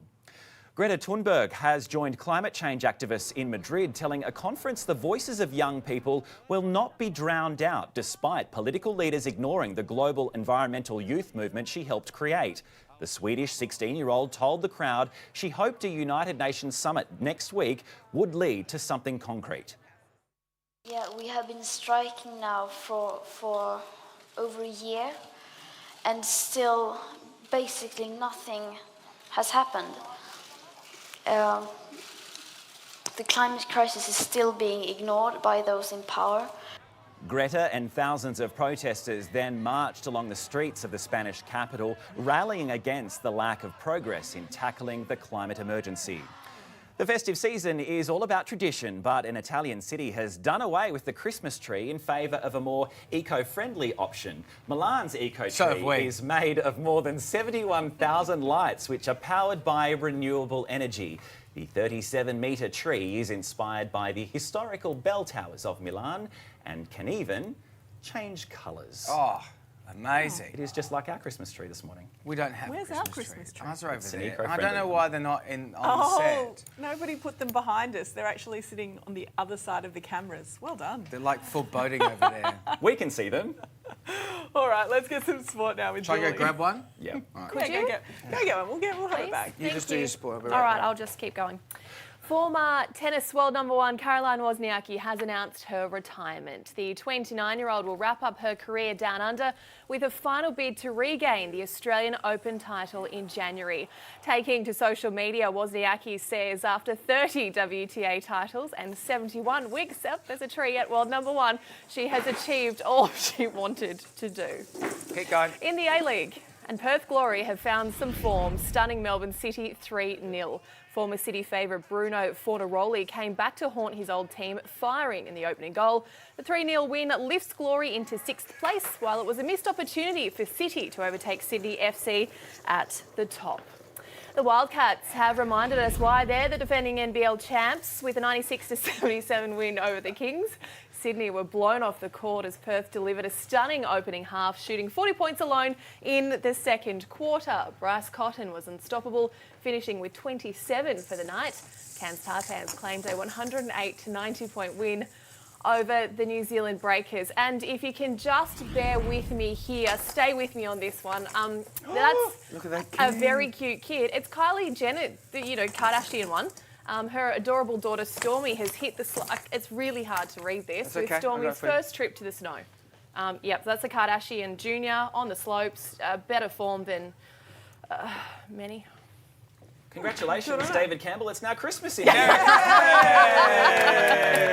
look at Julie's shot. Can we get Julie's shot? Oh, look at that. You are chock-a-block full of Christmas there. And Tim, you wanted a tree. Let's get Tim's shot. Thank you very much. There it There we is. go. Quickly, this one. Oh. The the tree. You Can't put it, please like, everyone, right next can to- I, You've Jay? got bare arms. Anyway. She's got bare arms. How does she have the right to bare arms in this country? Let's check in on the weather now with Alex Dyson. G'day guys. Yeah, the consultation rooms are full down here at the TAL Spot Checker, giving people free skin checks. And you go, sir, there we are. People coming down and getting a free skin check as we do go into summer. Super important to get those preventative measures in check and make sure that your skin's looking mighty fine as we go into the hottest months of the year.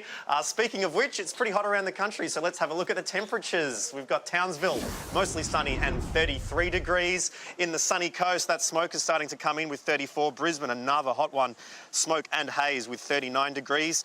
The Goldie 2, smoke haze 31. Sydney and Canberra will be sunny, 26 and 30 respectively. Melbourne, mostly sunny as well and 22 degrees. Hobart, the coolest of the lot at 18. Adelaide, mostly sunny on 27. Perth, shower or two and a 26 degree day. Geraldton, partly cloudy and 28. Broome, sunny and 36. And Darwin, a partly cloudy one and 36 degrees as well. Obviously, our thoughts with the fireys and the residents who are facing that. It is a bit hot around the country, so stay safe. And if you are in Melbourne, feel free to come down. This is open until 6 p.m, the TAL Spot Checker. Get yourself a free skin test and make sure that there's nothing untoward because, as we know, prevention is better than cure. It certainly is. Well Thanks, done, Alex. We'll see you tomorrow. Thank you. Thanks very much, guys. We'll catch you later. I'll get the rashy back on and hit the surf. Nice. Sounds good. Looks a bit Oh, off he goes. Always Might going need in. to get rid of the shoes, though. Pants and all. Better than James Bracey earlier. Oh no, he's come back. Ah, That's a real man right there. Coming up this morning, Scorsese's latest project drawing in a whopping 13 million viewers in just its first weekend. But does it live up to the hype?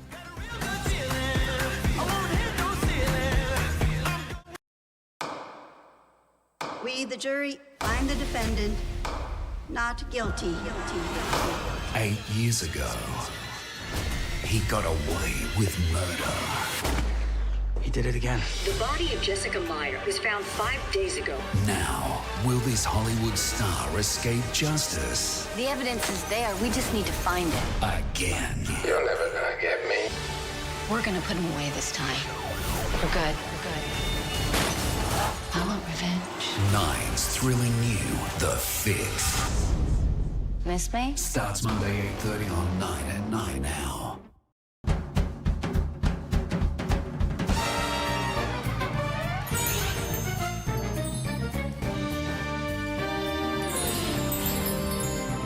Get ready to spin your way to win big in the city. Just spend $50 or more at participating retailers for your chance to spin and win a grand prize with me, Berjo, right here in the city from Friday to Sunday. Good luck. When you sweat, you lose more than water. G-Active is the electrolyte water that replaces what you lose in exercise and has no sugar. G-Active, water made active. Welcome back, Steve. Here's your new phone. Thank you. Just slide here. See that? That's the feeling of being supported. Get that feeling. Click, call, or come in store. We're right up by Ship Creek. No, Ship Creek, Ship. Up Ship Creek? Get Amy Roadside Assist free for a year with new Amy Comprehensive Car Insurance before January 31st. You're with Amy. The Rebel one-day sale is on now with 20% off store-wide. That's 20% off everything from footwear, clothing, gym and fitness tech to fun and games like trampoline, scooters, basketball and loads more. The Rebel one-day sale is on today only. Don't miss out.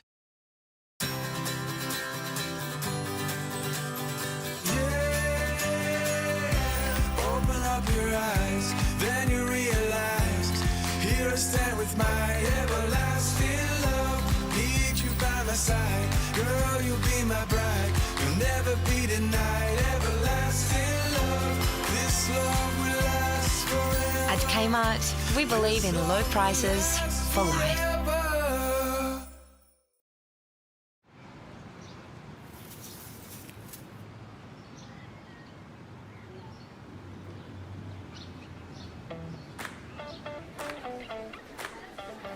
New car time? Yeah. Well, Corolla now comes with Apple CarPlay.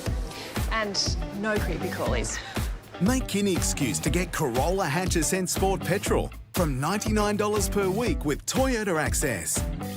Oh, what a feeling. Toyota.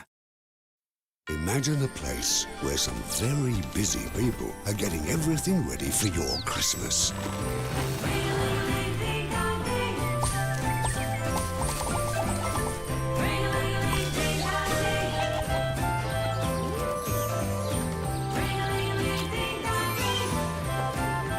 Crisp and crunchy, luscious, lovely and perfectly timed to be picked for Christmas by Woolworths. Tonight, I choose the cat that deserves another life. So they can be who they've always dreamed of being. Here we go!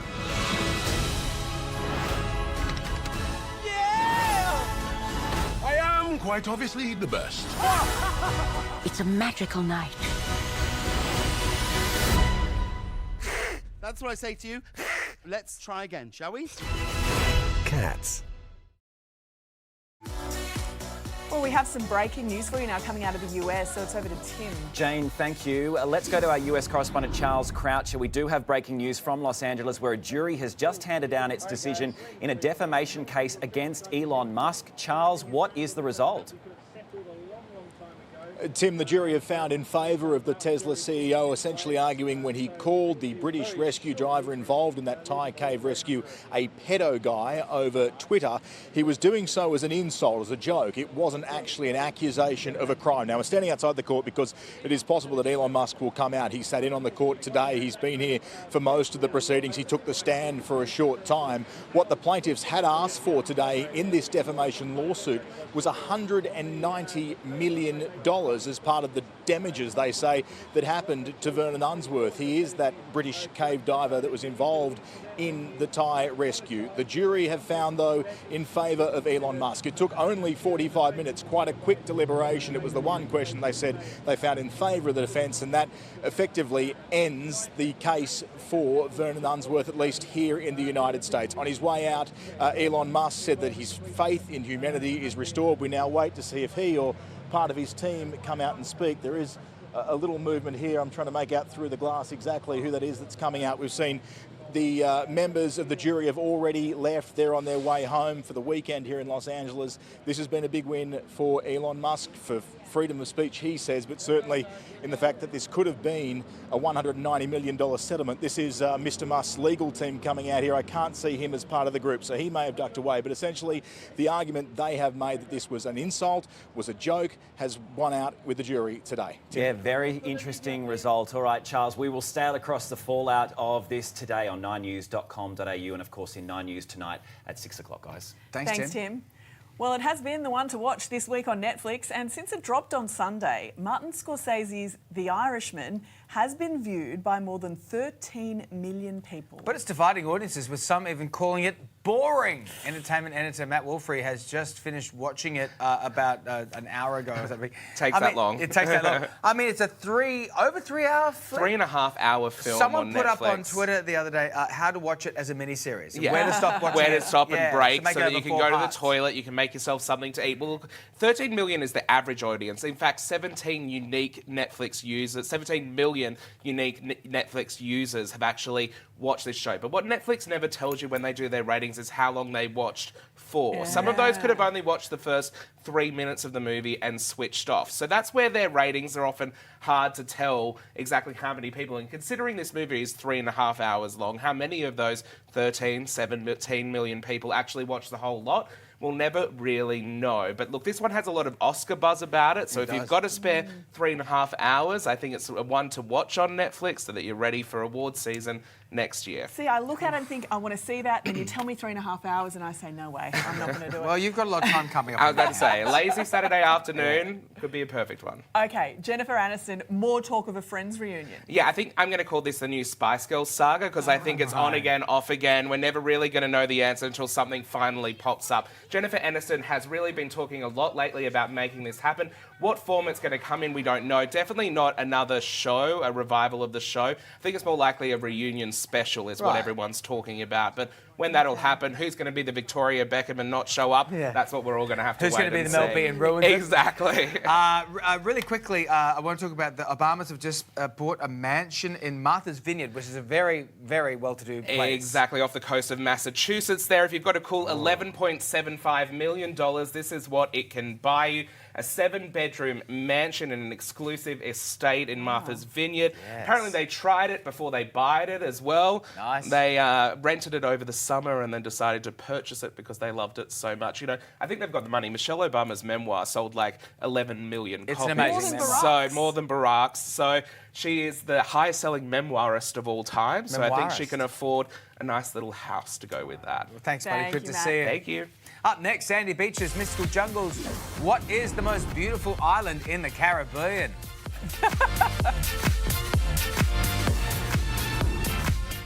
Oh my God. How far would you go for the girl of your dreams? Lies. Kidnapping. Dinner. Schnitzel. Jennifer Aniston, Adam Sandler, Nicole Kidman. The hilarious romantic comedy. Just go with it. Tonight at 7 on 9. What a Christmas day. Dad. Merry Christmas, sweetheart. Snow is gently falling. Show her that you know her with the new Pandora Christmas collection.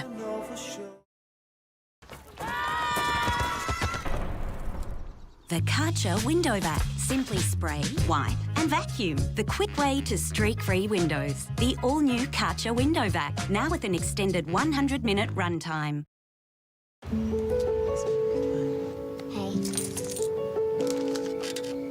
Pick up little gifts that mean a lot from the post office, so no one misses out this Christmas. Spread the merry with Australia Post. Into the end. This November, We do this together, okay? the time has finally come. Come on, it'll be fun. Disney's Frozen 2 in cinemas now. Earn up to 10 times the Woolworths Rewards points when you spend over $150 in one transaction at Woolworths, BWS, Big W, Caltex Woolworths and selected Caltex fuel outlets. Be rewarded every time you shop. Activate and shop now. How's things? How's business? Yeah, it's great. We're killing it. It's terrible. I mean, we're kicking goals and it is flat. Like, nothing is happening. Yeah, everything's... Get on top of the ups and downs of business with ANZ's flexible cash flow solutions. Here's the situation. You pick the red can, the story ends. You pick the black can, you enter dreamland. Take the Pepsi Max Taste Challenge. Summer in Australia. Heat and sweat aggravate dandruff and itch. I recommend Head & Shoulders. More effective than our regular shampoo, it reduces more dandruff in just one wash and protects your scalp. I recommend Head & Shoulders. Okay, you have impressive skills. But do you have the skills to fill the demand for jobs in growth areas such as Metronet construction, aged disability or childcare, defence manufacturing and maintenance, and tourism? To help you skill up, the state government has pulled fees down, with 34 key TAFE and vocational training courses, now half price. It's lower fees for local skills. Search Jobs and Skills WA and apply now. Authorised by the State Government Perth.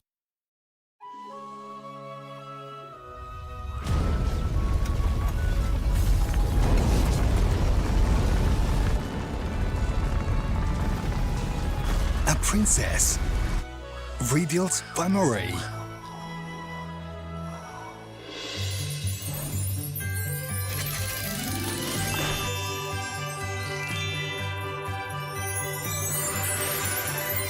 Rebuild the world. Lego! Your spare pair. Your glare pair. I left them on a chair pair. Your new style of hair pair.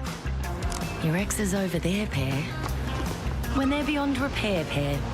The look and debonair pair. The flying through the air pair. We can't find them anywhere pair. We could all use a second pair. At Specsavers, get 2 designer pairs for no or low out-of-pocket expense from the $199 single vision range with selected health funds.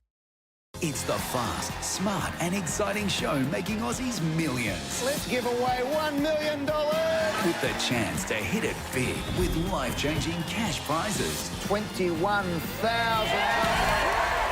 Millionaire Hot Seat. Weekdays at 5, right before the news on 9. From the hidden secrets of the jungles of Central America to the white sandy beaches, the Caribbean might just be the most picture-perfect place on Earth.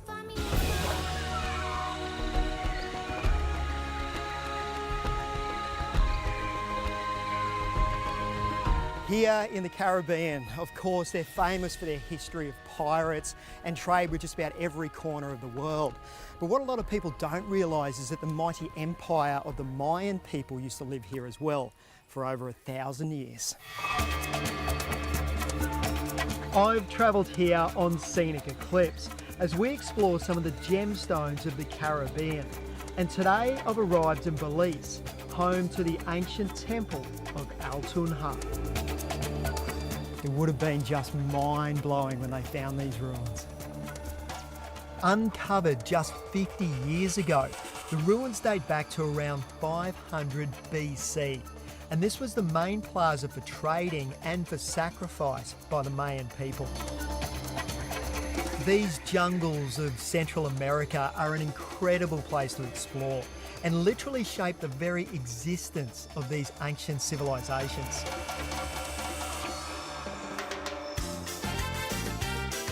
On the flip side of the Caribbean dice though, the small coral cays off Roatan Island are a welcome little paradise. Good morning! Sitting on an ancient coral reef, Big French Cay is now a hotspot for relaxation and taking full advantage of the Caribbean sunshine. If you are keen to get wet, Scenic give you the chance to dive into the underwater world, which has a few surprises of her own. Well, let me tell you, the water's about 28 degrees, the visibility is unbelievable. And it just seems to be, this is the way they do it over here. One of the magic things about travelling here on Scenic Eclipse is that she's been designed to be able to drop you right on the doorstep of these destinations. On board, it is pure luxury, and with up to 10 different dining options, a whiskey bar with over 100 whiskies from around the world, and the fact that it's all inclusive. Your time on board Scenic Eclipse is a huge part of enjoying the experience. One of the things that I find just sensational is that you can go out island hopping all day and then come back here to the Senses Spa on board. There's a meditation room, a plunge pool, an infrared room, a sauna. And make sure you leave just enough time to see your Caribbean sunset. Scenic Eclipse sets the new benchmark in ultra-luxury ocean cruising, offering a truly all-inclusive commitment so you can be confident that every detail will be taken care of. Scenic Eclipse will delight both the keen explorer and the sophisticated traveller. From the sun-drenched Caribbean, the vibrant culture of South America and the Mediterranean, the sublime beauty of the Arctic and the exquisite nature of Antarctica, Scenic Eclipse will take you above, below and beyond the horizon. 2020 and 2021 early bird offers are out now, so call 1300 398 981, see your nearest Scenic agent, or visit sceniceclipse.com for more information.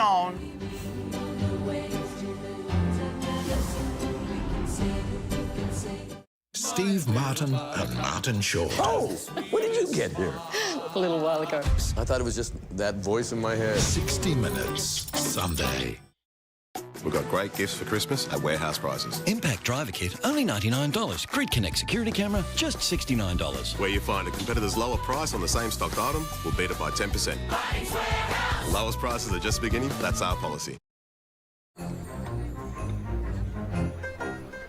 Be the first to the buffet when there's buttery lobster tails, extra large tiger prawns and delicious salmon Wellington, because it's the more the merrier this Christmas at Aldi. A new frozen adventure is beginning. At Arendelle Castle, they're getting ready for an epic journey. Water, check. Pretzel, check. Sword, what? Just in case. The magic is in your hands with Lego Disney Frozen 2. Good morning, sunshine. Today, things are gonna run a little smoother. Master food in a hurry with Nurtback Softest. This summer, don't escape the sun. Instead, chase it. Taste it. Build it. Ride it. And celebrate it. Keratin. Live your summer. Fibre helps feed the good bacteria in your gut. That's why with Kellogg's range of fibre cereals, millions of Aussies are helping the good bacteria in their gut to thrive. Is your gut fibre fit? Limousines are there for you in the most important moments of your life. With a wide range of vehicles, Wicked Limousines has the perfect car for your special day. Because getting there is half the fun. Get there in style with Wicked Limousines. We bring you Patch, organic bamboo bandages. A latex-free natural solution that is 100% compostable, breathable, hyperallergenic, and flexible to keep you loving and living life to the fullest. Because scratches are natural, so are patches. Now available at retailers that care for you. They moved the meeting. Marty, we're running late. Stall! Exclamation. Happy face. Does it know how many calories are in this? It does. Please tell me it's tracking this. That has Spotify. Does it know if it's vegetarian? It does. Alexa, find me a yoga class. Nice. My sleep score is 82. Does it know if we're going to have a second date? You don't want to know. Aldi's pre-marinated boneless lamb leg is so easy, it's impossible to mess it up. Butterflied lamb leg, now only $14.99 per kilo. Aldi, good, different. All we've done all this time. What are you doing there, 3PO? Taking one last look, sir, at my friends. Confronting fear. It's the destiny of a Jedi. Your destiny.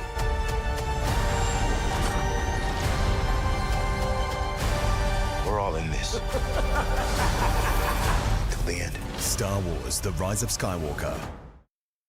Make it a year to remember with a deal you'll never forget. Receive 7 years warranty plus 2 years free servicing across the legendary Triton range. Mitsubishi end of year sale. The time of your life starts now. Clean heat make gas easy, you know? By doing little things to help your life flow. Like when you're moving house, let them know. Just jump online and away you go. That's a no. Sorry, if you could just put it down. Today, brought to you by Stan's brand new series Yellowstone, starring Academy Award winner Kevin Costner. Now streaming only on Stan. Not just for your waste-free solutions, Air New Zealand is trialling edible coffee cups in a bid to reduce the amount of waste on board its planes. Now, the airline said it serves more than 8 million cups of coffee a year. The new cups have been a big hit with the customers because you can also do dessert in them. Yeah. Oh, that would be good. Yeah? And you've had hot coffee in it, Tim, and it hasn't gone through. It hasn't gone through. I was worried that it might, but it's pretty sturdy. Do you think it tastes okay? It's Snooky? delicious. Here's our snack. See you tomorrow. Bye.